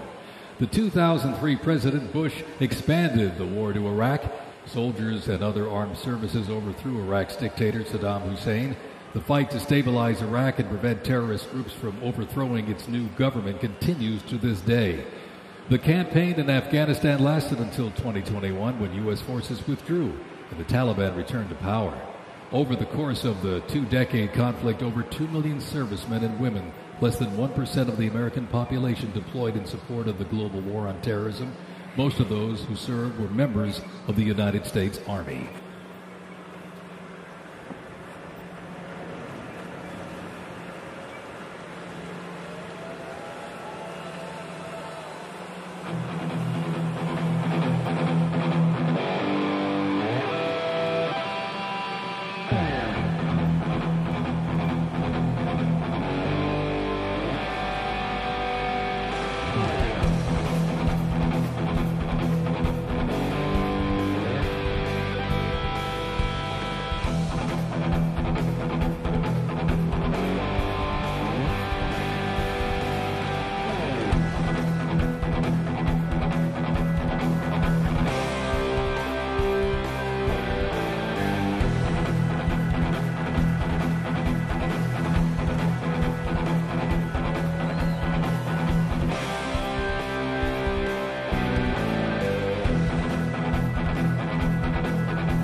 The global war on terrorism saw the introduction of a range of new technologies on the battlefield.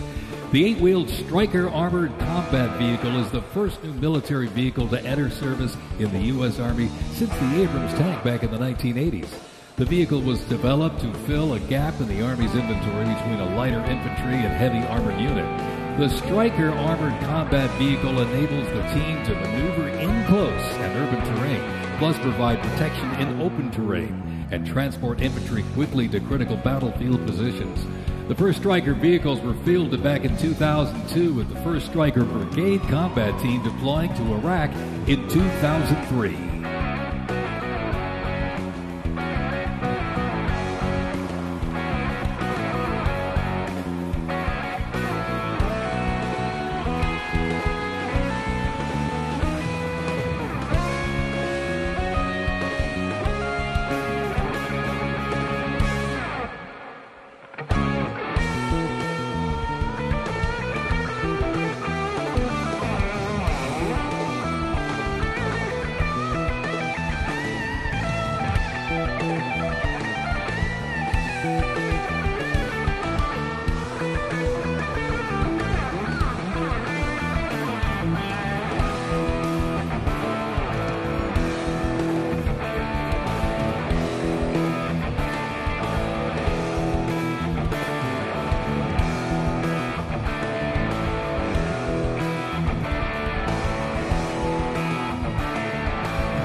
U.S. Army Rangers, predating the Revolutionary War, fought in the War of 1812 as part of the regular Army and patrolled the frontier from Ohio to western Illinois on horseback and by boat, with the likes of Daniel Boone and Abraham Lincoln in their ranks.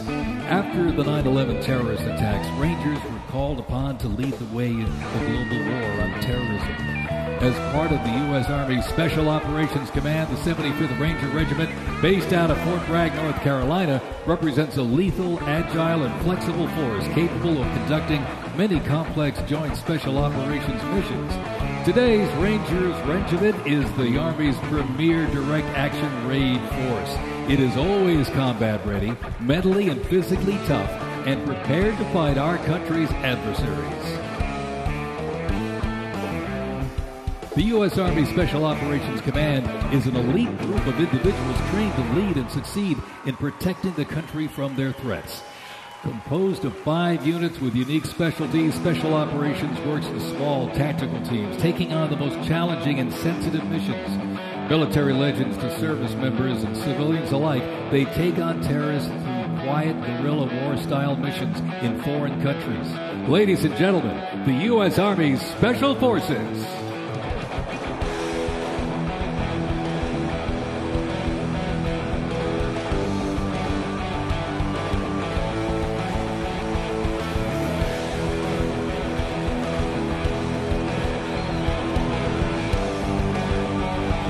The Stryker Brigade Combat Team combines the capacity for rapid deployment with survivability and tactical mobility.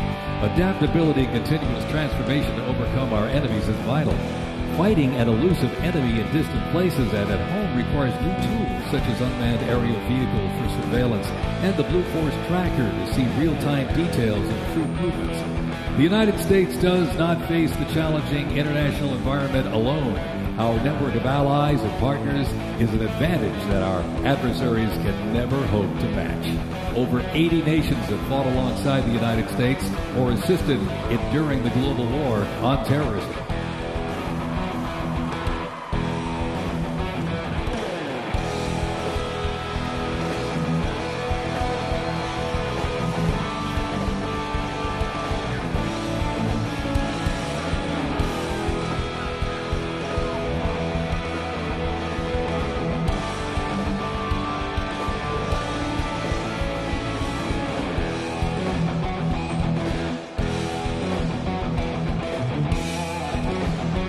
The 10th Mountain Division's climb to glory began with its establishment as the 10th Light Division in July 1943, the only one of its size in the U.S. military to receive specialized training for fighting in mountainous conditions. After periods spent inactive as a training division and as a standard infantry division, the unit returned to its roots in 1985 when it regained its Mountain Division designation. In the 1990s, the division participated in numerous humanitarian and peacekeeping operations.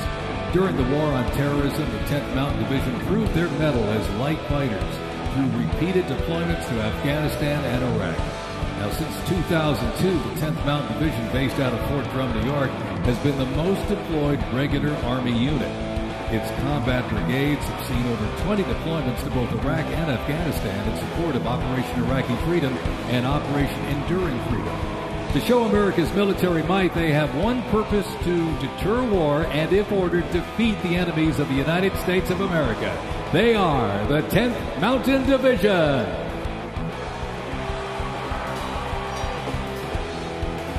Investments in cutting-edge systems, drone technology, and AI capabilities strengthen the force, equipping soldiers with tools they need to protect the country and defend democracy. The Army has 8 Stryker Brigade combat teams, 6 in the active component and 2 in the National Guard. More than 2/3 of the 7,000 servicemen and women who sacrificed their lives fighting the global war on terrorism were part of one of the Army's 3 branches: active duty forces, the Army Reserve, and the Army National Guard. The Army is continuously transforming to deter aggression to ensure our adversaries cannot outrange or outpace us. This transformation is not just about adapting, it's about maintaining dominance, ensuring that America's Army remains unmatched in its speed, flexibility, and ability to support the nation's strategic priorities.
Special thanks to sponsor Alan here.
Today, the U.S. Army's mission is to deploy, fight, and win our nation's wars. How? By securing ready, prompt, and sustained land dominance by Army forces across the full spectrum of the conflict as part of the Joint Force.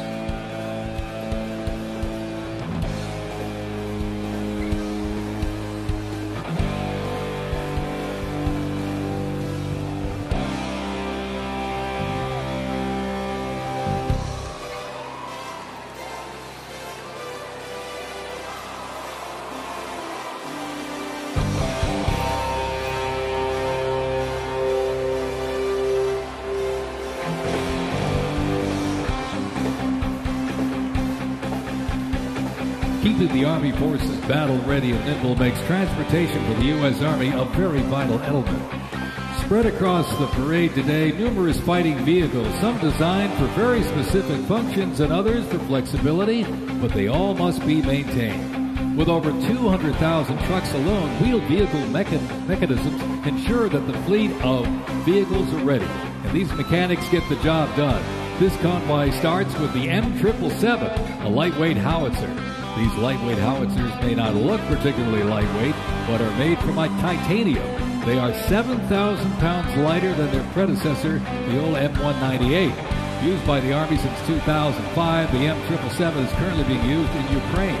Weighing only 4,700 pounds, the M119 howitzer is smaller and is used by infantry brigades, particularly for air assault missions. It was first used in Operation Desert Shield and Desert Storm in 1991 and is also seeing active use in Ukraine.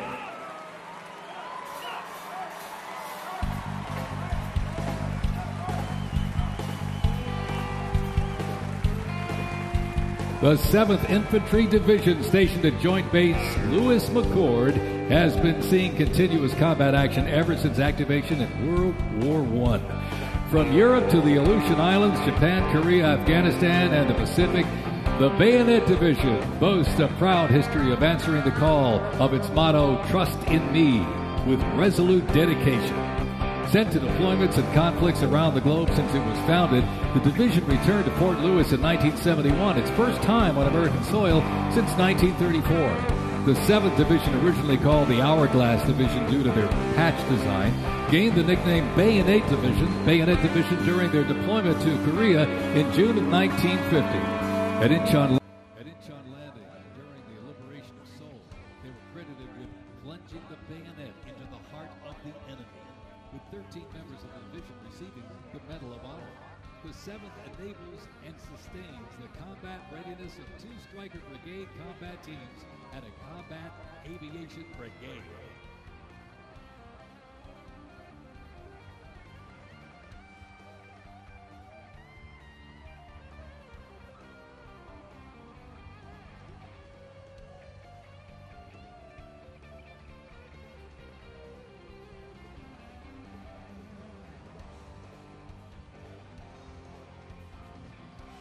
With the American soldier, the cornerstone of everything the Army does, we are continuously transforming.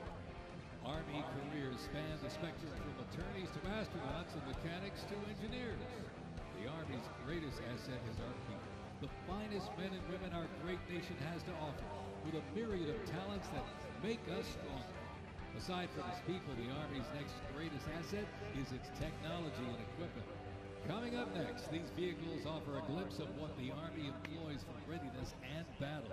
The portable howitzers and the portable Abrams tank were used extensively in the Gulf War, along with Bradley tanks and the infantry squad vehicle. The ISB provides enhanced tactical mobility of an infantry brigade combat team. This allows commanders greater freedom of movement and action. The ISB provides the warfighter with increased flexibility to ensure infantry units maintain momentum to achieve mission success.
When duty calls, U.S. Army soldiers don't just answer, they lead.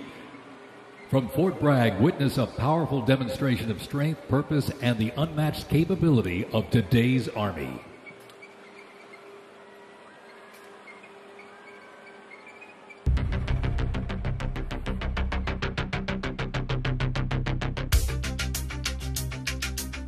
The Army has made me see my potential, and I feel like it's molded me into a better person. I grew up in a very patriotic household. My grandfather, he served in World War II, and his brother, my uncle, served in Vietnam. I can do this. If they can do this, I can do this. When I was born, my dad was still serving in the military, and him coming home in his uniform, I'm like, yeah, I want to do that. Clear for takeoff. My motivation, I think it follows in line, I think, with what my family's done is kind of a sense of duty to serve our country and give back since it's given us so much. I'm a very, let's say, timid person, but definitely helped me become a more confident person.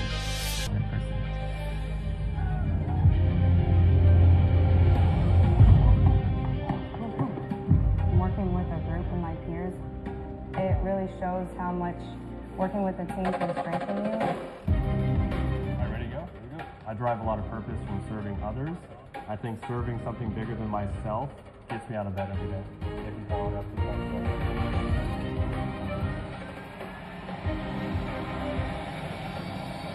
I definitely pushed myself further than I ever thought I could go.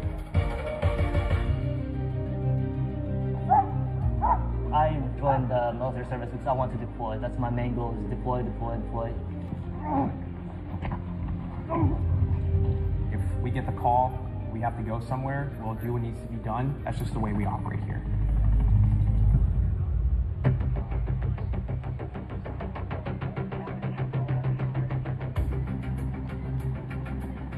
This is one of the few jobs in the nation where we all take an oath to say, I'm willing to put my life on the line for you, and they're willing to put their life on the line for me.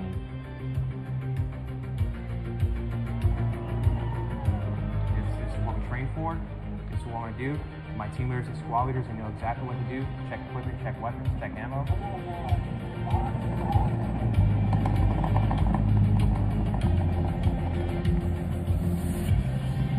We're always ready to deploy within 18 hours and handle the mission at task.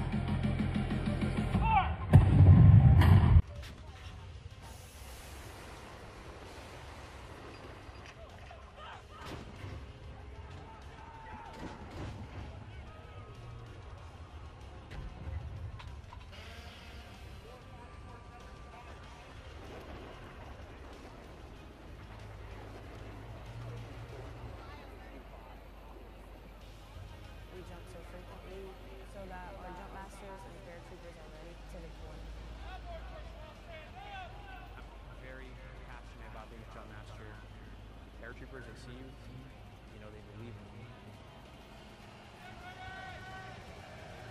I love to instill that confidence, that passion into those paratroopers.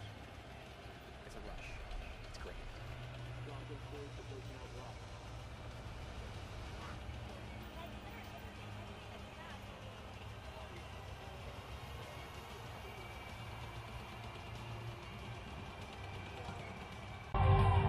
This week we honor 250 years of valor and glory and triumph by the greatest fighting force ever to walk the face of the earth, the United States Army. For 2.5 centuries, our soldiers have marched into the raging fires of battle and obliterated America's enemies. I love the Army. It is a great place to set yourself up for success, to prepare yourself for the future. God bless you, God bless our soldiers, and God bless the U.S. Army.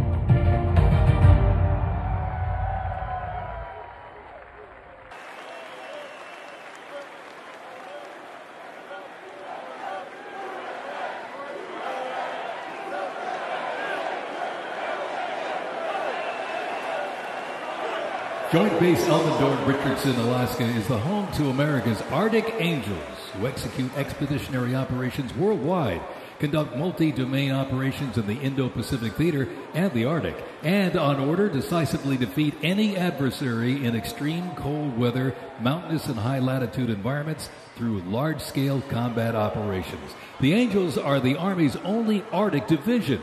Masters of Arctic warfare, the 11th serves worldwide in all climates. Established in November of 1942, the Angels of the 11th Airborne Division led the way in the Philippines during World War II and spearheaded an amphibious invasion of Luzon and distinguished themselves during the liberation of Manila.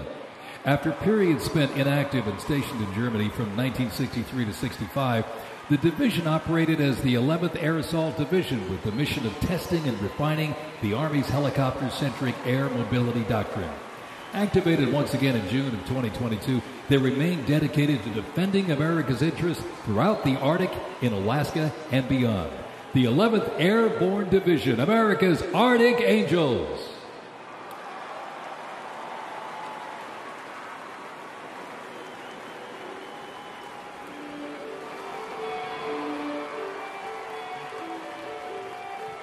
Requiring ongoing maintenance in the field and on base because nothing happens until something moves, wheeled vehicle mechanics supervise and perform maintenance, repair, and recovery operations on vehicles that serve the Army in a variety of mission-critical roles.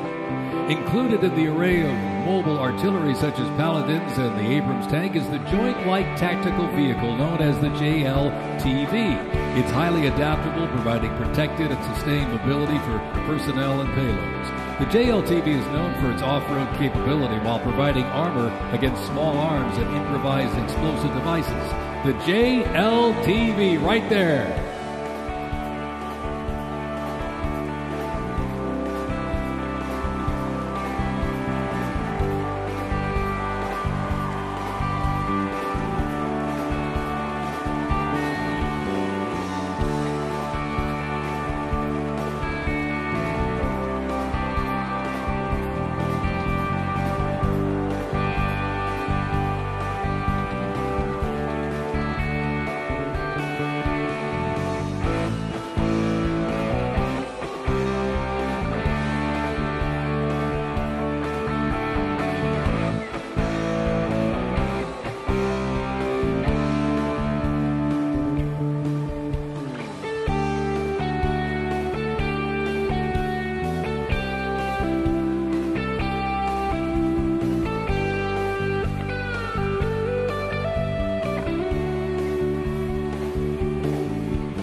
The U.S. Army Reserve is inseparably linked to America's long-standing citizen soldier tradition.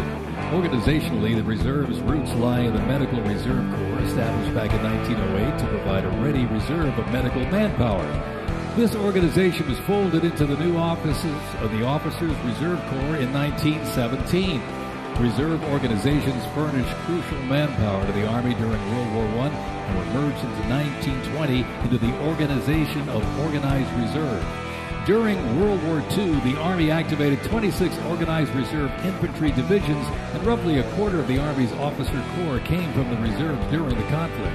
During the Korean War, the Organized Reserve Corps was reorganized and redesignated the U.S. Army Reserve.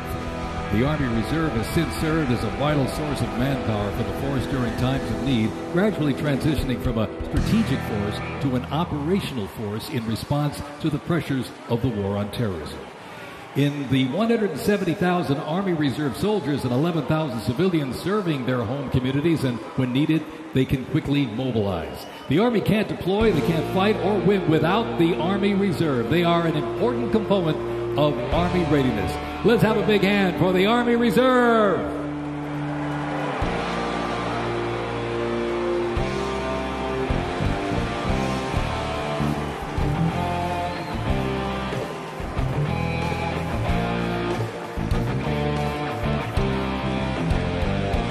Today and tomorrow's Army looks to increase safety and survivability, create efficiency, and streamline processes. The Stryker is a great example of assessing evolving needs and developing the solution. Strykers provide a balance between heavy armor and infantry brigade and combat teams.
When Americans hear the name Bastogne, they remember one of World War II's most heroic defenses, the Battle of the Bulge. Surrounded by German forces in the frozen forests of Belgium in December 1944, soldiers of the 101st Airborne held the line.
The unit before you is a platoon from the multi-purpose company's 2nd Battalion, 327th Infantry Regiment, 1st Mobile Brigade, 101st Airborne Division, Bastogne. They are showcasing the Army's Transformation in Contact Initiative, a program that allows the Army to rapidly test, evaluate, and equip our soldiers with the newest technologies. Modern, mobile, and mission-ready, the Bastogne Brigade continues to adapt to new threats while staying rooted in the fierce resilience that defined its birth. They are carrying the next-generation squad weapons, the XM7 and XM250, both equipped with the XM157 optic. The vehicles are the infantry squad vehicle, a new mobility asset that can rapidly move through most terrain types. The trailer is the S-MET, and it's capable of carrying heavy loads under its own power through restrictive terrain. This platoon is equipped with 3 types of small unmanned aerial systems. They are the Ghost X, located on the S-MET, the C-100, and right above us there, the X-10D, which are flying above the formation right now.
The Bradley fighting vehicle has proved itself to be lethal and survivable in multiple theaters since it first fielded back in the 1980s. Designed as a troop transport, tank killer, and to match speed with an Abrams tank, the Bradley is a fierce fighting machine. The Bradley accompanies American troops often with the M1A1 Abrams tank, nicknamed the Beast and Whispering Death because of its firepower, accuracy while moving, and its stealth. Together, they offer mobility and firepower, a fearsome combination.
And high in the sky, the AH-64 Apache. It's the premier attack helicopter in the world.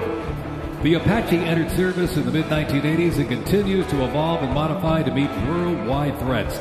It can deliver intense fire on the battlefield with an array of aerial rockets, guided Hellfire missiles, along with 30-millimeter cannon fire. The aircraft you see here is configured with a sophisticated targeting radar system and can operate in poor visibility and in the black of night.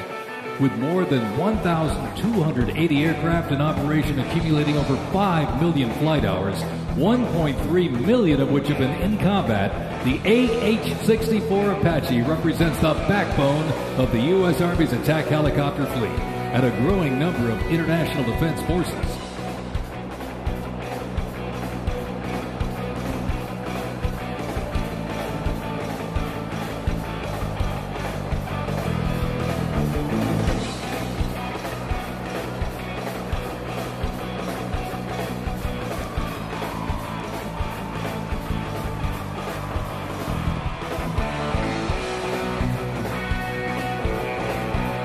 Special thanks to our sponsor, Lockheed Martin.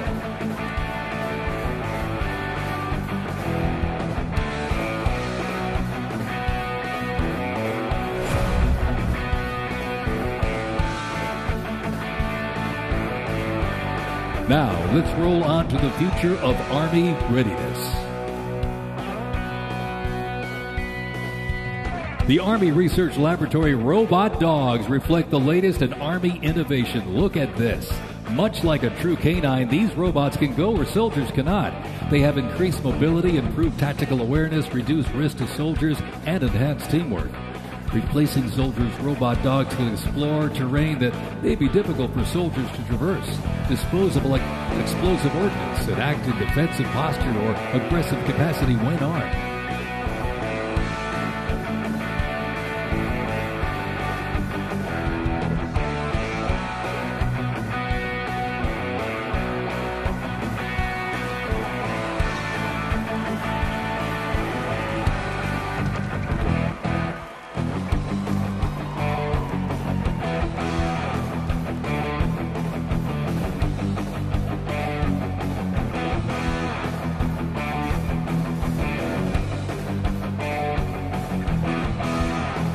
The Ghost Robot Dog is another innovation that can adapt seamlessly for various missions from recon to bomb recognition. These dogs reduce risk and support soldiers completely in high-stakes missions.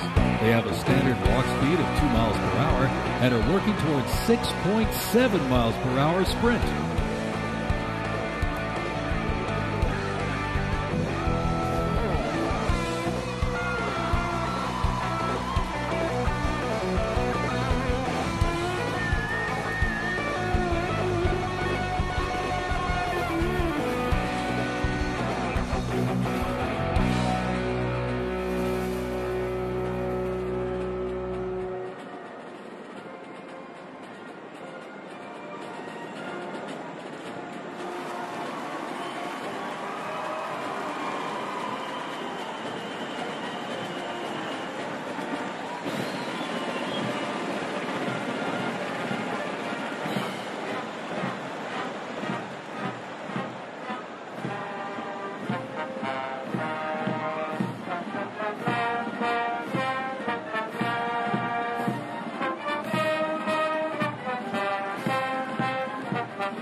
As the oldest continuously serving Army band and the oldest unit at West Point, this is the United States Military Academy Band, ladies and gentlemen. The West Point Band traces its history to a single drummer and fifer appointed by George Washington during the American Revolution. Over the next 2 centuries, this band evolved into one of the most capable and versatile performing groups in the world.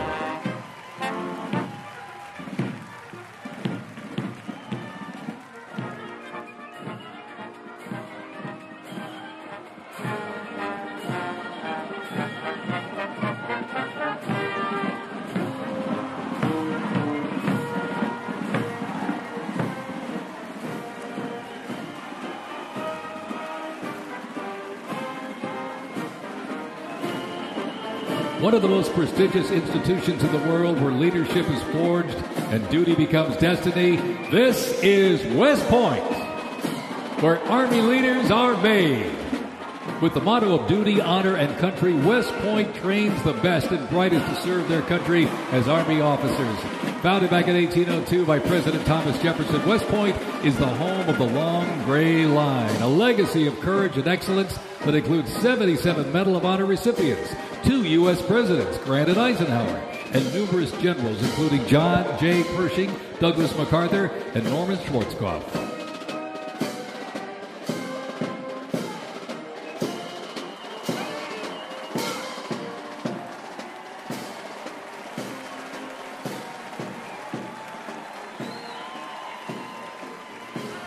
Upon entering the United States Army, all recruits undergo initial entry training, a highly intense and a challenging training period aimed at developing a soldier's physical and mental toughness, instill discipline, train them in essential combat skills, and foster teamwork. IET transforms civilians into soldiers based on the 7 core Army values: loyalty, duty, respect, selfless service, honor, integrity, and personal courage.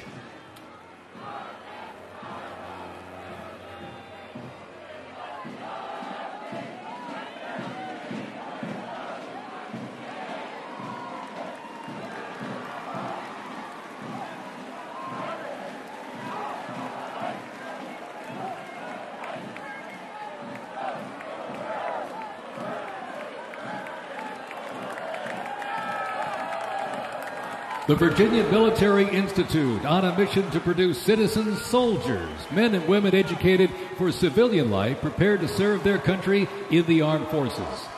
VMI counts a Nobel Prize winner, 11 Rhodes Scholars, generals, 7 Medal of Honor recipients, and a Pulitzer Prize winner among its graduates. As one of the nation's senior military colleges, students at Virginia Military Institute can participate in Army ROTC or the Corps of Cadets. While cadets in the Corps can serve in any branch of the United States military or pursue other careers, those in Army ROTC earn their commission as officers, ready to serve on active duty in the National Guard or Army Reserve. Each year, the Army Senior ROTC Blue Ridge Battalion commissions approximately 130 second lieutenants, ensuring that excellence in leadership continues in generations to come.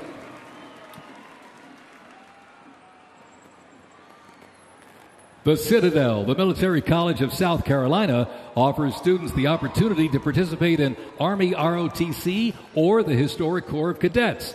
Founded in 1842, the Citadel is the 3rd oldest of the senior military colleges and is known for its Corps of Cadets living and studying under a classical military system that makes leadership and character development essential.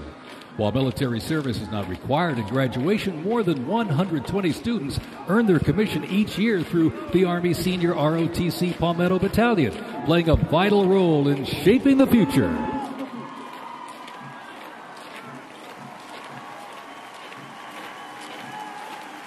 As one of the nation's senior military colleges, Texas A&M University is home to both Army ROTC and the renowned Corps of Cadets. The Corps of Cadets' central purposes has remained building individuals that exemplify respect, excellence, leadership, loyalty, integrity, and selfless service. Students at the university who participate in the Army ROTC earn their commission as officers, ready to serve on active duty in the National Guard or Army Reserve. Each year, the Army Senior ROTC Warrior Training Battalion at Texas A&M proudly commissions more than 90 second lieutenants and is honored to shape the future leaders of the U.S. Army.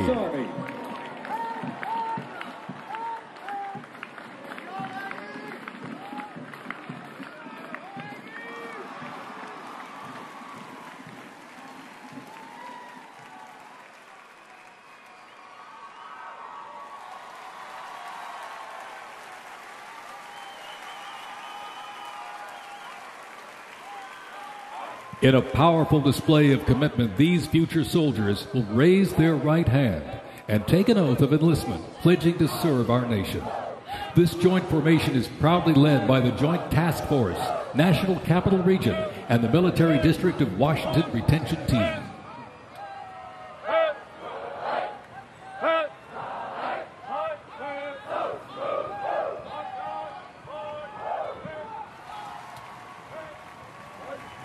shaping tomorrow's Army. West Point's most inspiring cadets remind us that America's future is courageous and in capable hands.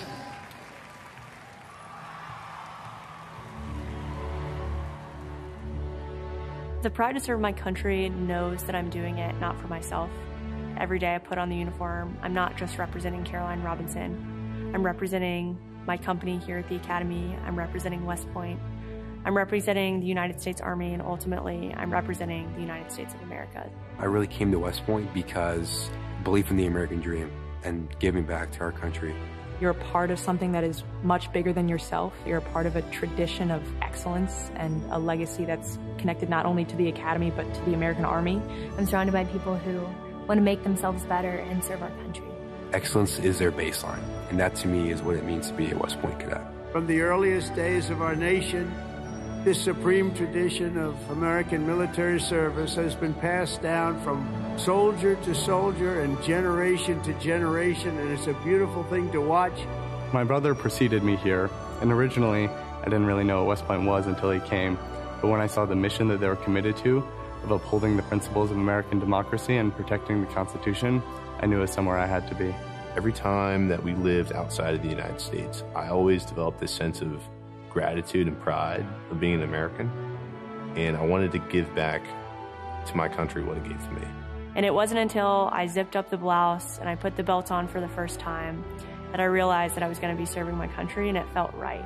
West Point was the place that I needed to be, and more importantly, the Army was where I wanted to be. I just looked to the left and right over basic training and realized that we all had the same American patch on our shoulders, that we're all fighting for the same thing. I mean, there was no better feeling in the world knowing that every single person around you is committed and willing to die for that mission. You came for excellence, you came for duty, you came to serve your country, and you came to show yourselves that you are among the smartest, toughest, strongest, most lethal warriors ever to walk on this planet. What excites me the most about my future in the Army is the opportunity that I'm going to have to give back to the American soldiers that I'm going to be leading. Because ultimately, they don't get to choose. And to me, it's that burden of responsibility to be the best leader. And as a young officer, that's going to be exactly what I get to do. I was the cadet basic training first detail for the first 3 weeks. I got to see the new cadets come in from their families' homes and being in process on their very first day and watching them grow so quickly. I would do all the formations, and I looked out at these 1,000 new cadets, people who just come out of high school. They were completely different people. I don't think there's another institution in the country like West Point where the student body is so committed to furthering the mission of America and ensuring our democracy and freedom for generations to come. I'm really surrounded by the best of the best, and that's when I realized this is a place that I absolutely want to be. West Point itself is an amazing institution, but it only provides opportunities. The people here have to choose to take those opportunities and grow and lead and serve. And the people here want to do that. And I'm proud to be a part of that, and I would tell any high schooler who is considering it, you won't regret it.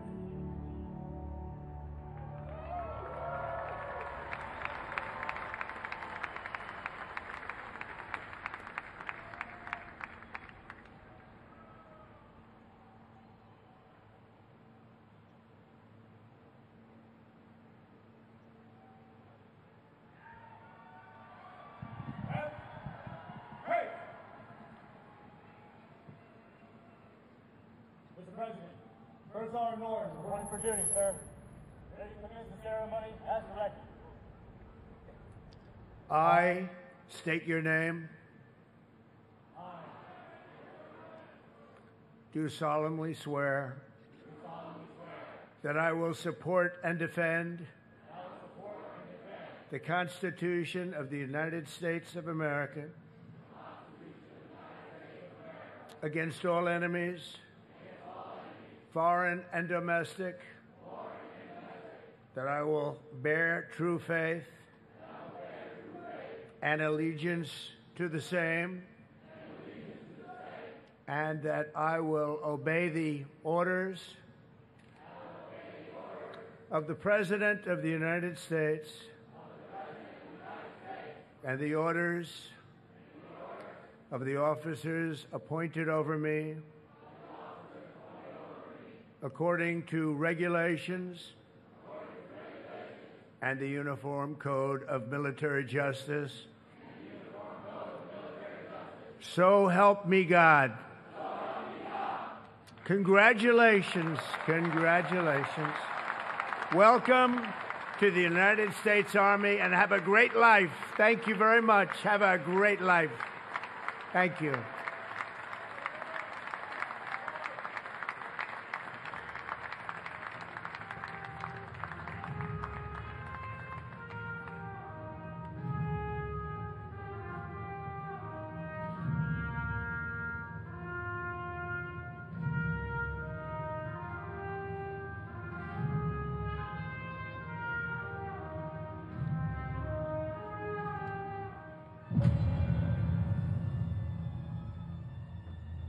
Ranger School is the best life insurance for our Army.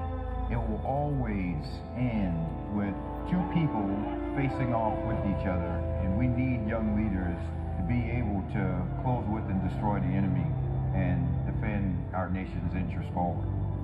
Surrender is not a Ranger word. It's not an option. I know that I'm not going to be able to get to do this again. This is my chance.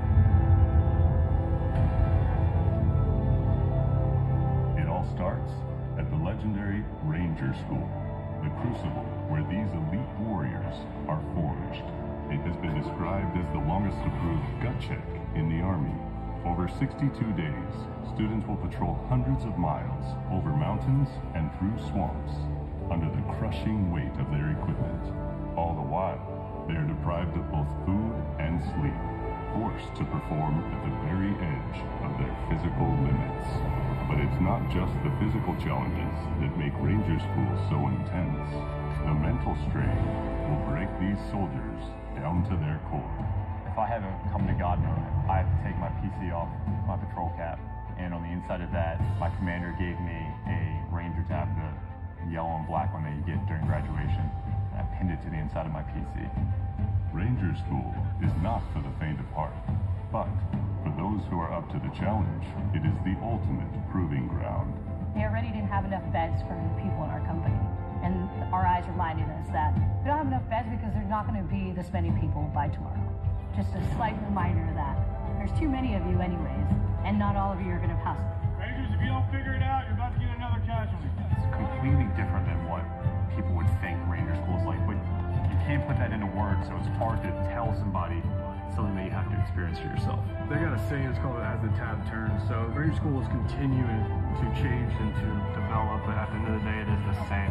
All right, they're always going to put you in scenarios that is going to test with your ability to actually make decisions on the ground. As you go through Ranger School, it is a gut check. It's going to check you out. And what's going to get you through it is whether you have it or not. Thousands and thousands of soldiers train all their lives to come here, prepare themselves to come to Ranger School, and only a few hundred leave here every class with the tab. It's not for everyone. I'm not going to leave until I get it, so just buckle down, stop complaining, and just get the job done.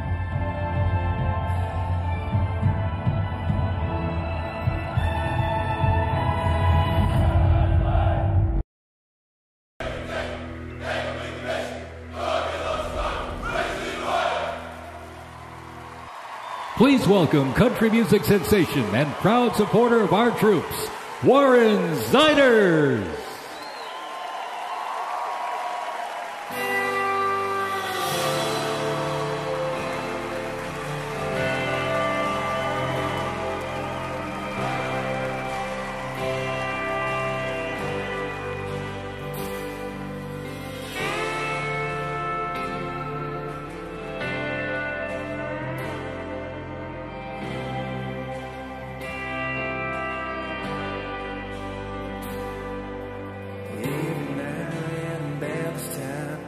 Like she knows I'm lonely. Rolls up when a wine's gone like a record on repeat. Leaning on old memories and talking about what we used to be. She'd probably be the death of me, but damn if it ain't sweet. She's my pretty little poison, my heart.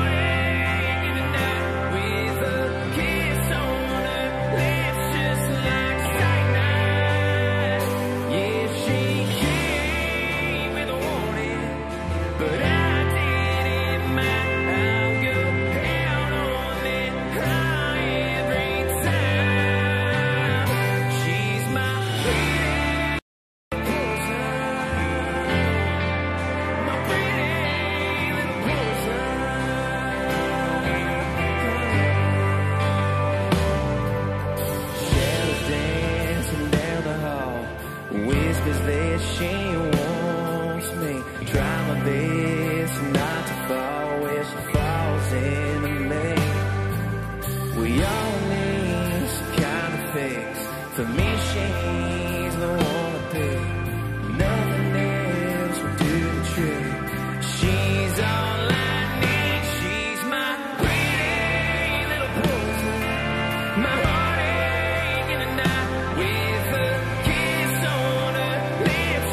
Some I guess it's alcohol. I don't want none of y'all. I just want you. No, I just want you. My pretty little poison. My heartache in the night with a kiss on her lips just like cyanide. Yeah, she came with a warning, but I didn't mind. I'll go hell on that high every time. She's my pretty little poison. My pretty little poison. She's my pretty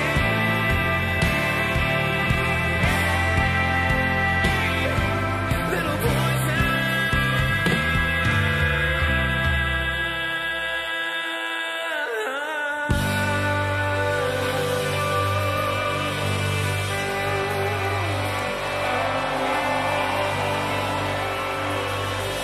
Thank you.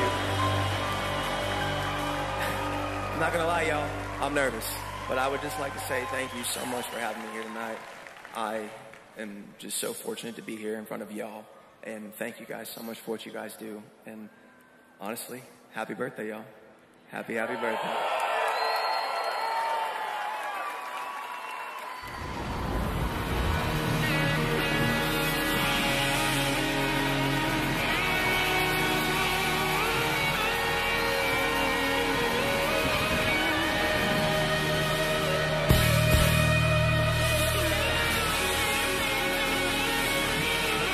This next song was loved by y'all. So if you know the words, please sing along. This song's called Ride the Lightning, y'all.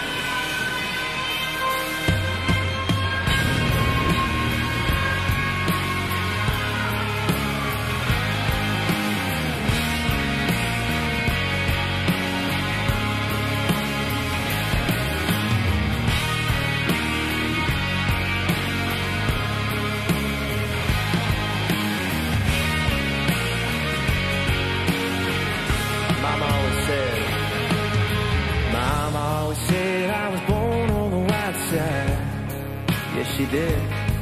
One foot in the flames and the other trying to walk the line. Can't say I never saw it coming. I could see the warning signs. Mama always said I was born on the wild side. I guess Mama was right. 'Cause when the clock strikes midnight, gonna ride the lightning, feel the thunder, till the darkness pulls me under. Gonna fly on wings of fire, breathing good, Lord lifts me high. Singing, oh, when they call me on. Singing, oh, when they call me on. Gonna ride the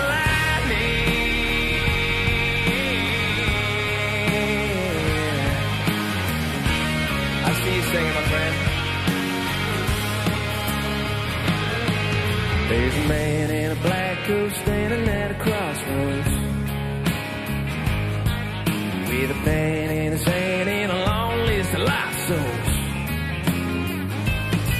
They say he flips a coin, fools at a fool's gold. There's a man in a black coat standing at a crossroads. I hope he lets me pass by when I close my eyes. Gonna ride the lightning, feel the thunder, till the darkness pulls me under. Gonna fly on wings of fire, breathing good, Lord lifts me high. Singing, oh, when they call me on. Singing, oh, when they call me on. Gonna ride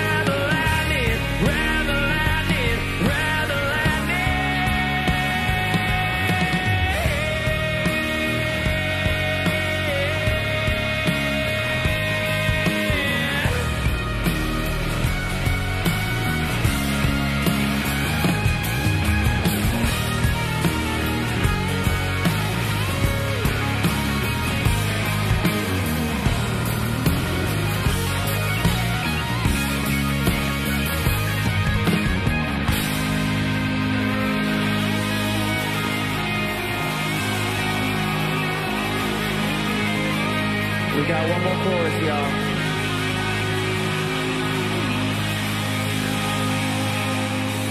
Gonna ride the lightning, feel the thunder, till the darkness pulls me under. Gonna fly on wings of fire, brave and good, Lord, lift me high. Singing, oh, when they call me home. Singing, oh, when they call me home. Gonna ride the lightning. Gonna ride the lightning.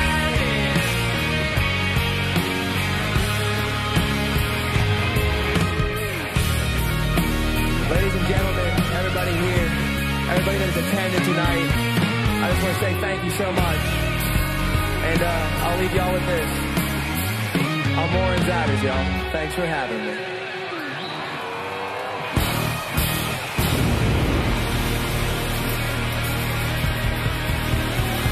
It has been my honor, ladies and gentlemen. I really mean that. Thank you so much. Happy birthday to the Army. Happy birthday to our President, Donald Trump. Amen, y'all. God bless America, baby!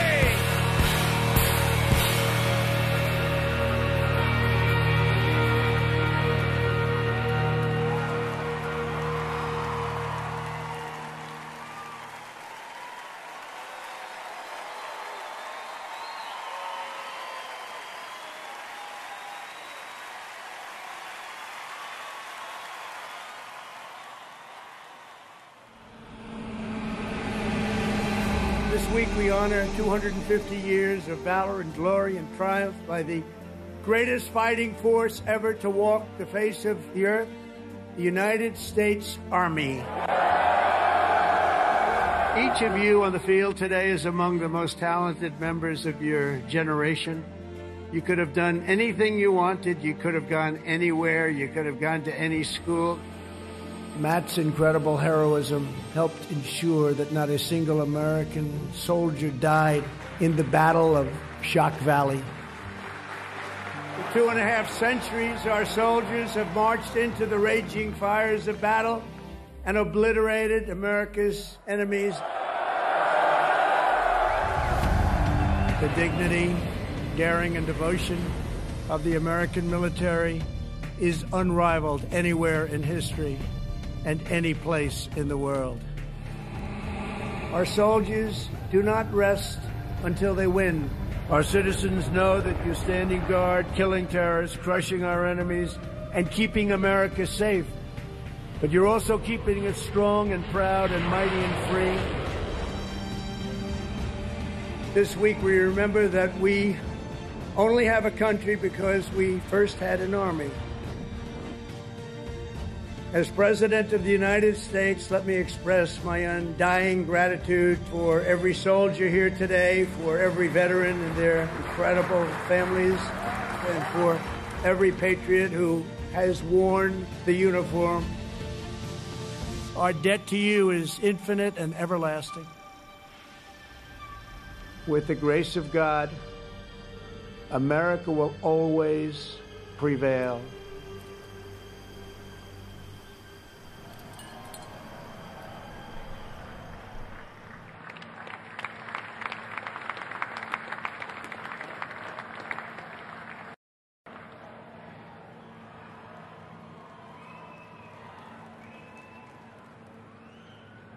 Well, let me say to the thousands of Americans who traveled from distant towns and across state lines to be here today, this is your national capital. Welcome to Washington, D.C. We are thrilled to have you.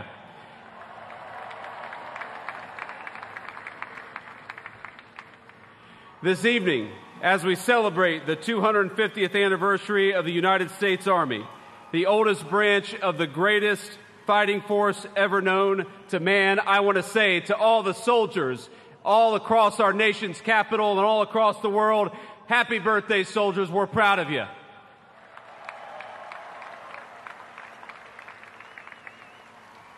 And I want to say you represent an unbroken line of greatness, of excellence. And one of the things the President of the United States has told his entire administration from the Vice President on down is that we must remember that the young men and women who put on the uniform and serve this nation are our most precious resource. We must honor them, we must respect them, we must fight for them, and that's exactly what the Trump administration aims to do every single day.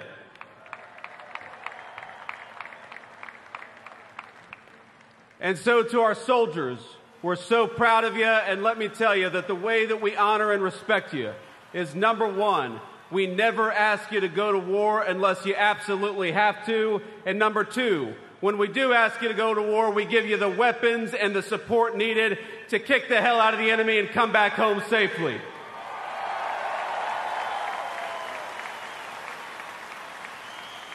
Now, I know I am the last thing standing between event, and that is a dangerous place to be with a lot of soldiers in the audience. So let me just say a couple of quick additional thoughts. First of all, June the 14th is, of course, the birthday of the Army. It is, of course, the birthday of the President of the United States, and happy birthday, Mr. President. But I would get in trouble if I didn't mention that it's also my wedding anniversary. And so to my lovely wife, I love you, honey, happy anniversary, and thank you for everything that you do for our country. So without further ado, it is my pleasure to introduce the 45th and 47th Commander-in-Chief of the United States military, President Donald J. Trump.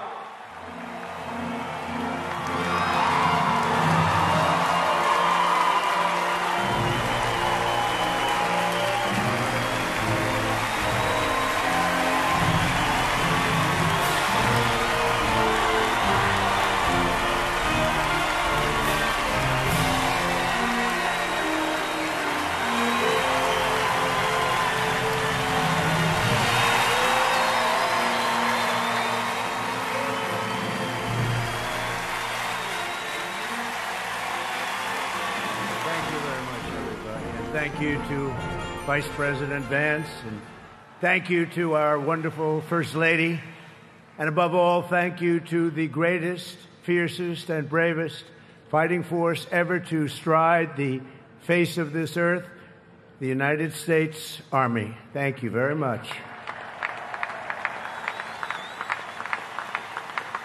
Because the Army keeps us free, you make us strong, and tonight you have made all Americans very proud. They're watching from all over the world, actually. Made them all very proud. Every other country celebrates their victories. It's about time America did too. That's what we're doing tonight.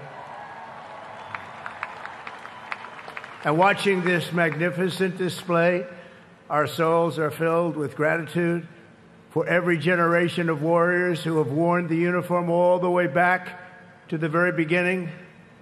So to every veteran across our land, and right here in our nation's capital, including 6 recipients of the Congressional Medal of Honor, we love you, we honor you, and we salute your noble service to our flag and to our country. As we celebrate tonight, we also think of the hundreds of thousands of Army soldiers who have made the supreme sacrifice for our nation and selflessly laid down their lives in every war, from the Revolution to the War on Terror.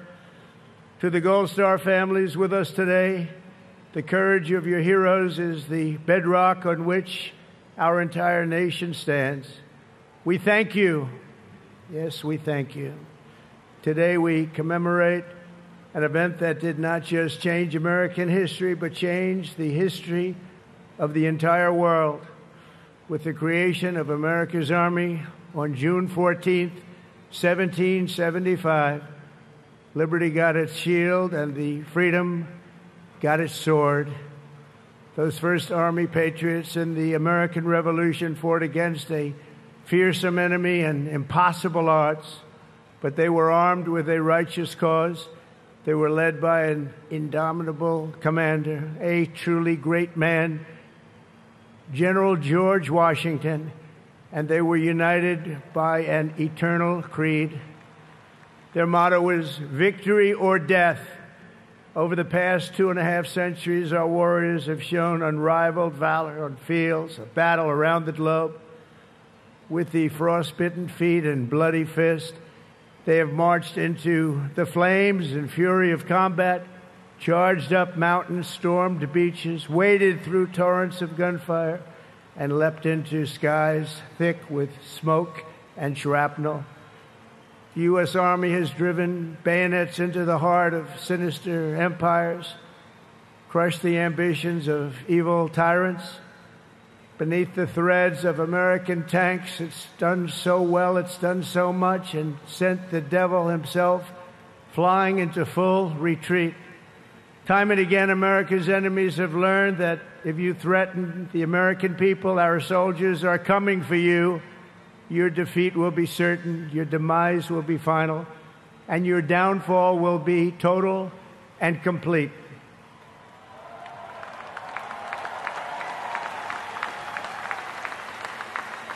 Because our soldiers never give up, never surrender, and never, ever quit. They fight, fight, fight, and they win, win, win. And that's why no institution in history has entered more names into the roster of American heroes than the U.S. Army, the Congressional Medal of Honor, more than anyone or anything.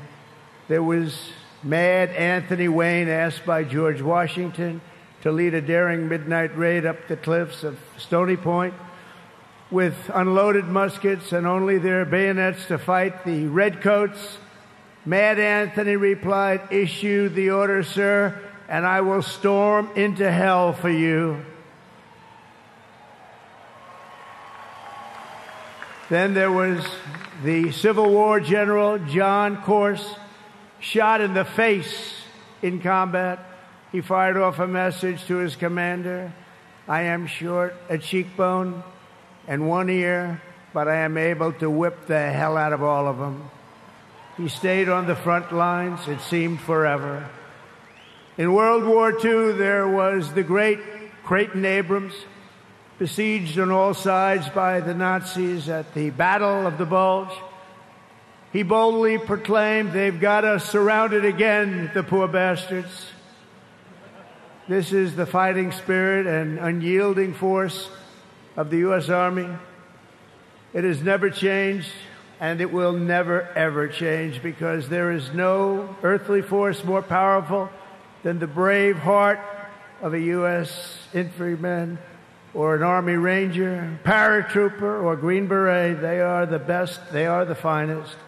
From Bunker Hill to San Juan Hill, from Gettysburg to Guadalcanal, from Yorktown to Shiloh, and from the trenches of the Argonne to the mountains of Afghanistan, the Army has forged a legacy of unmatched courage, untold sacrifice, and unequaled and undying glory. Our soldiers have poured out their blood by the bucketful on Missionary Ridge and Heartbreak Ridge, on the sands of Sicily, Normandy, and the Philippines, and on the dusty streets of Da Nang, Baghdad, and Fallujah. Thanks to their extraordinary service and devotion, 250 years later, America stands tall, America stands proud, and America stands free. We're the hottest country in the world right now, and our country will soon be greater and stronger than ever before. Down through history, we've been blessed beyond words by this valiant legion of Army warriors and patriots, heroes and legends. And tonight we affirm with unwavering certainty that in the years ahead and in every generation hence, whenever duty calls and whatever danger comes, the American soldier will be there.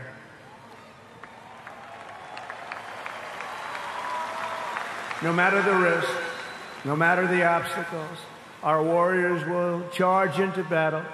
They will plunge into the crucible of fire, and they will seize the crown of victory, because the United States of America will always have the grace of Almighty God and the iron will of the United States Army. Congratulations to everybody. We love our country. We've never done better. Thank you. God bless you. God bless the Army, and God bless America.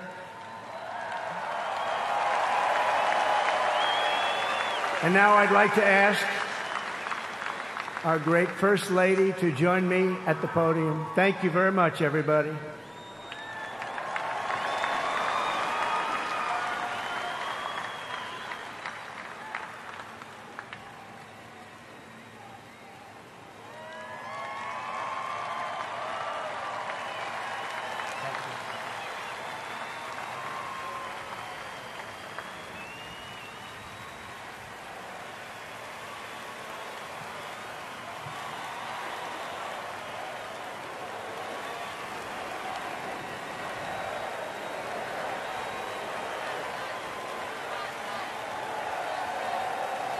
Mr. President, on behalf of the United States Army, the Army Golden Knights, I would like to present to you this flag, which was flown over our nation's capital in free fall during the Army's 250th birthday celebration.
Worked for all my life, and I had to start again with just my children and my wife. Thank my lucky stars to be living here today, 'cause our flag still stands for freedom, and they can't take that away. And I'm proud an American, where at least I know I'm free. And I won't forget the men who died, who gave that right to me. And I gladly stand up next to you and defend her still today. 'Cause there ain't no doubt I love this land. God bless the USA.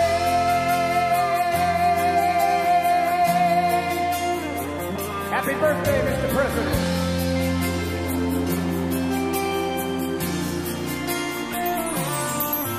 From the lakes of Minnesota to the hills of Tennessee, across the plains of Texas, from sea to shining sea, Detroit to Houston, and New York to LA. There's pride in every American heart, and it's time we stand and say, sing it with me. I'm proud to be an American, where at least I know I'm free. And I won't forget the men who died, who gave that right to me. And I gladly stand up next to you and defend her still today. 'Cause there ain't no doubt I love this land. God bless the USA.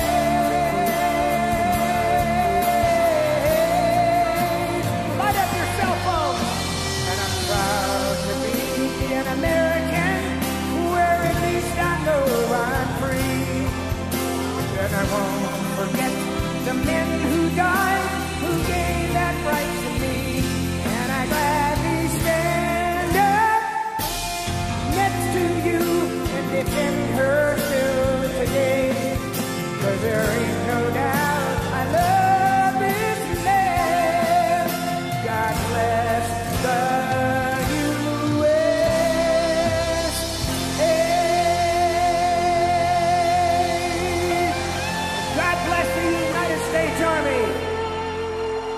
Thank you.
Thank you.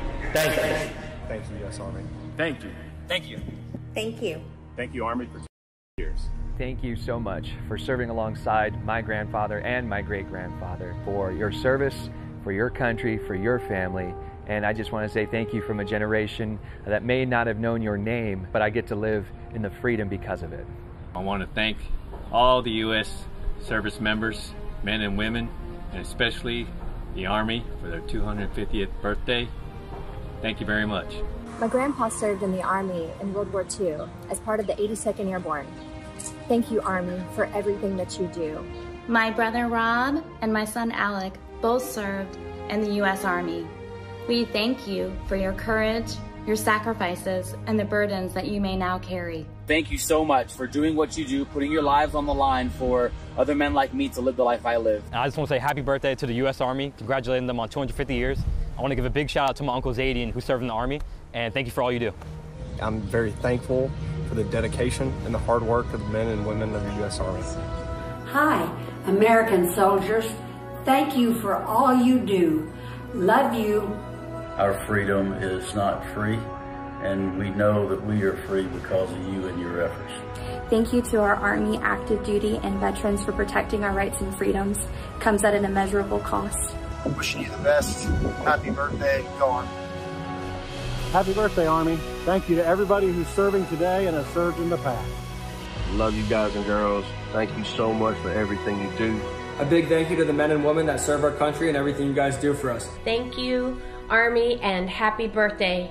Happy birthday, Army. Happy birthday, Army. Happy 250th.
When I raised my right hand, I swore an oath to every generation before me. I wear the same branch insignia as the soldiers who crossed the Delaware. Before there was a nation, there was an army.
We've seen what division costs.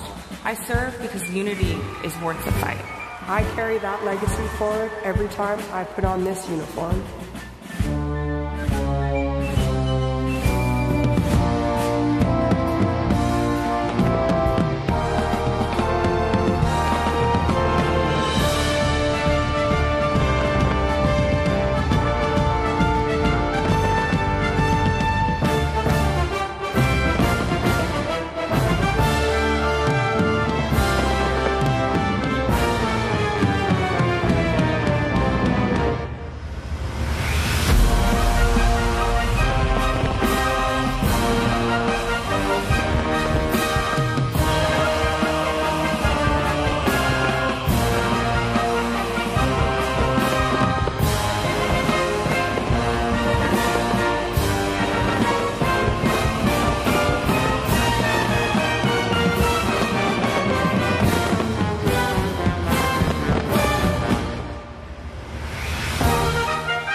Both of my grandfathers served in the Second World War.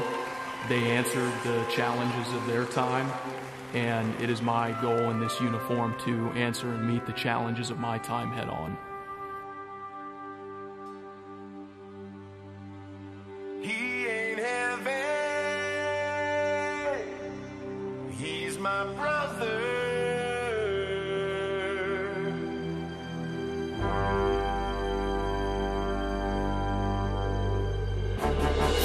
Duty, honor, country.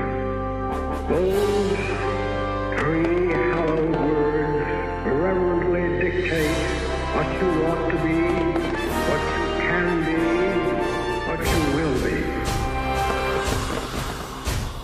Heads are up, the chests are out, the arms are swinging, and cadence count. Sound off. 1, 2. Sound off. 3, 4. Bring it on down. 1, 2, 3,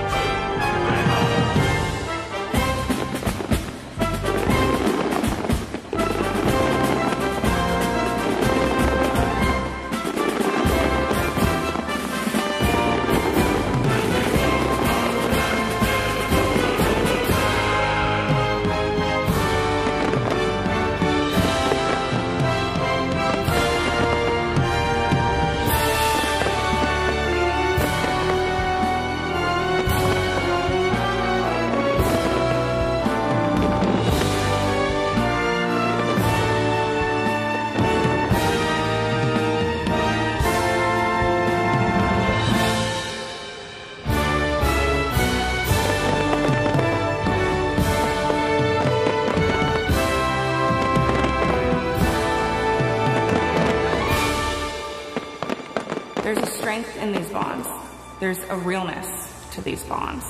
It's not just because this is your team, it's because your life depends on these people.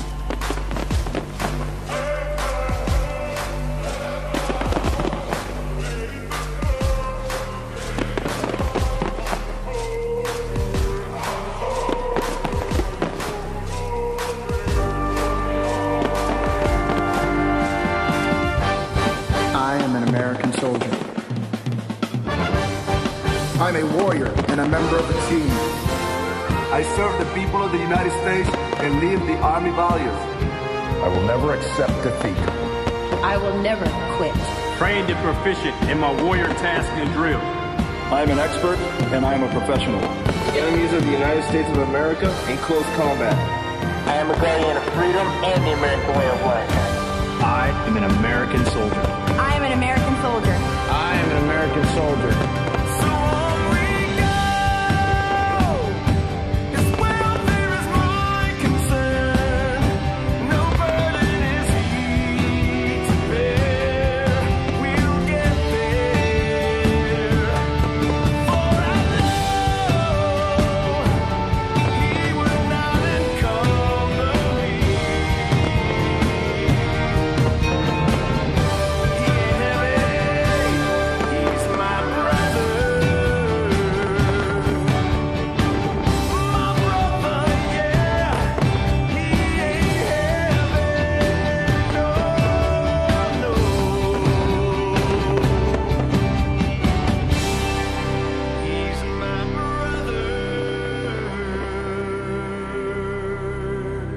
when I'm outside guarding the tomb of the unknown soldier.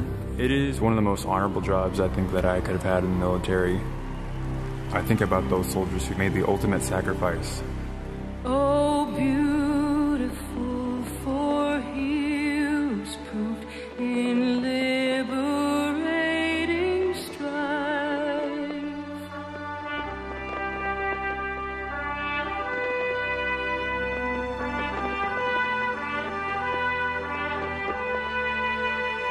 Who more than self their country loved, and mercy more than love.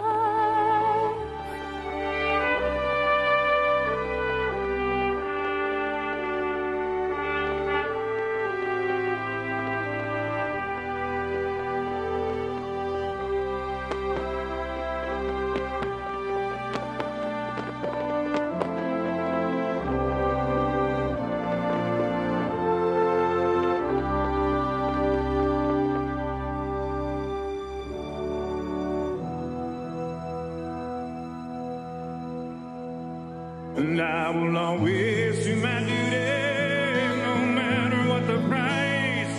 Hey, I've counted up the cost, I know the sacrifice. Oh, and I don't want to die for you, but if dying's asking me, I'll bear that cross with honor. Hey, freedom don't come free. I'm an American soldier, an American. Beside my brothers and my sisters, I will proudly take a stand. When liberty's in jeopardy, I will always do what's right. Man, I'm out here on your front line. Sleep in peace tonight. American soldier, I'm an American.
It was a humbling experience putting on this uniform.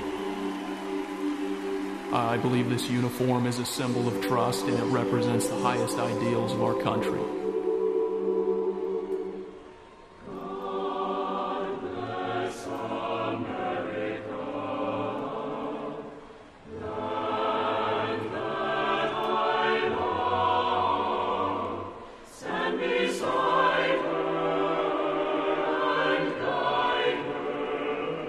Through the night with a light from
Thank you for joining us on this historic occasion. A special thanks to Scott's Miracle Grow and all of the terrific America 250 sponsors that helped make this monumental event happen. And to you here in our audience or watching at home, to those in our U.S. military who are currently serving, have served, or being remembered, thank you for celebrating in the greatest country in the world. God bless you and God bless America. Good night.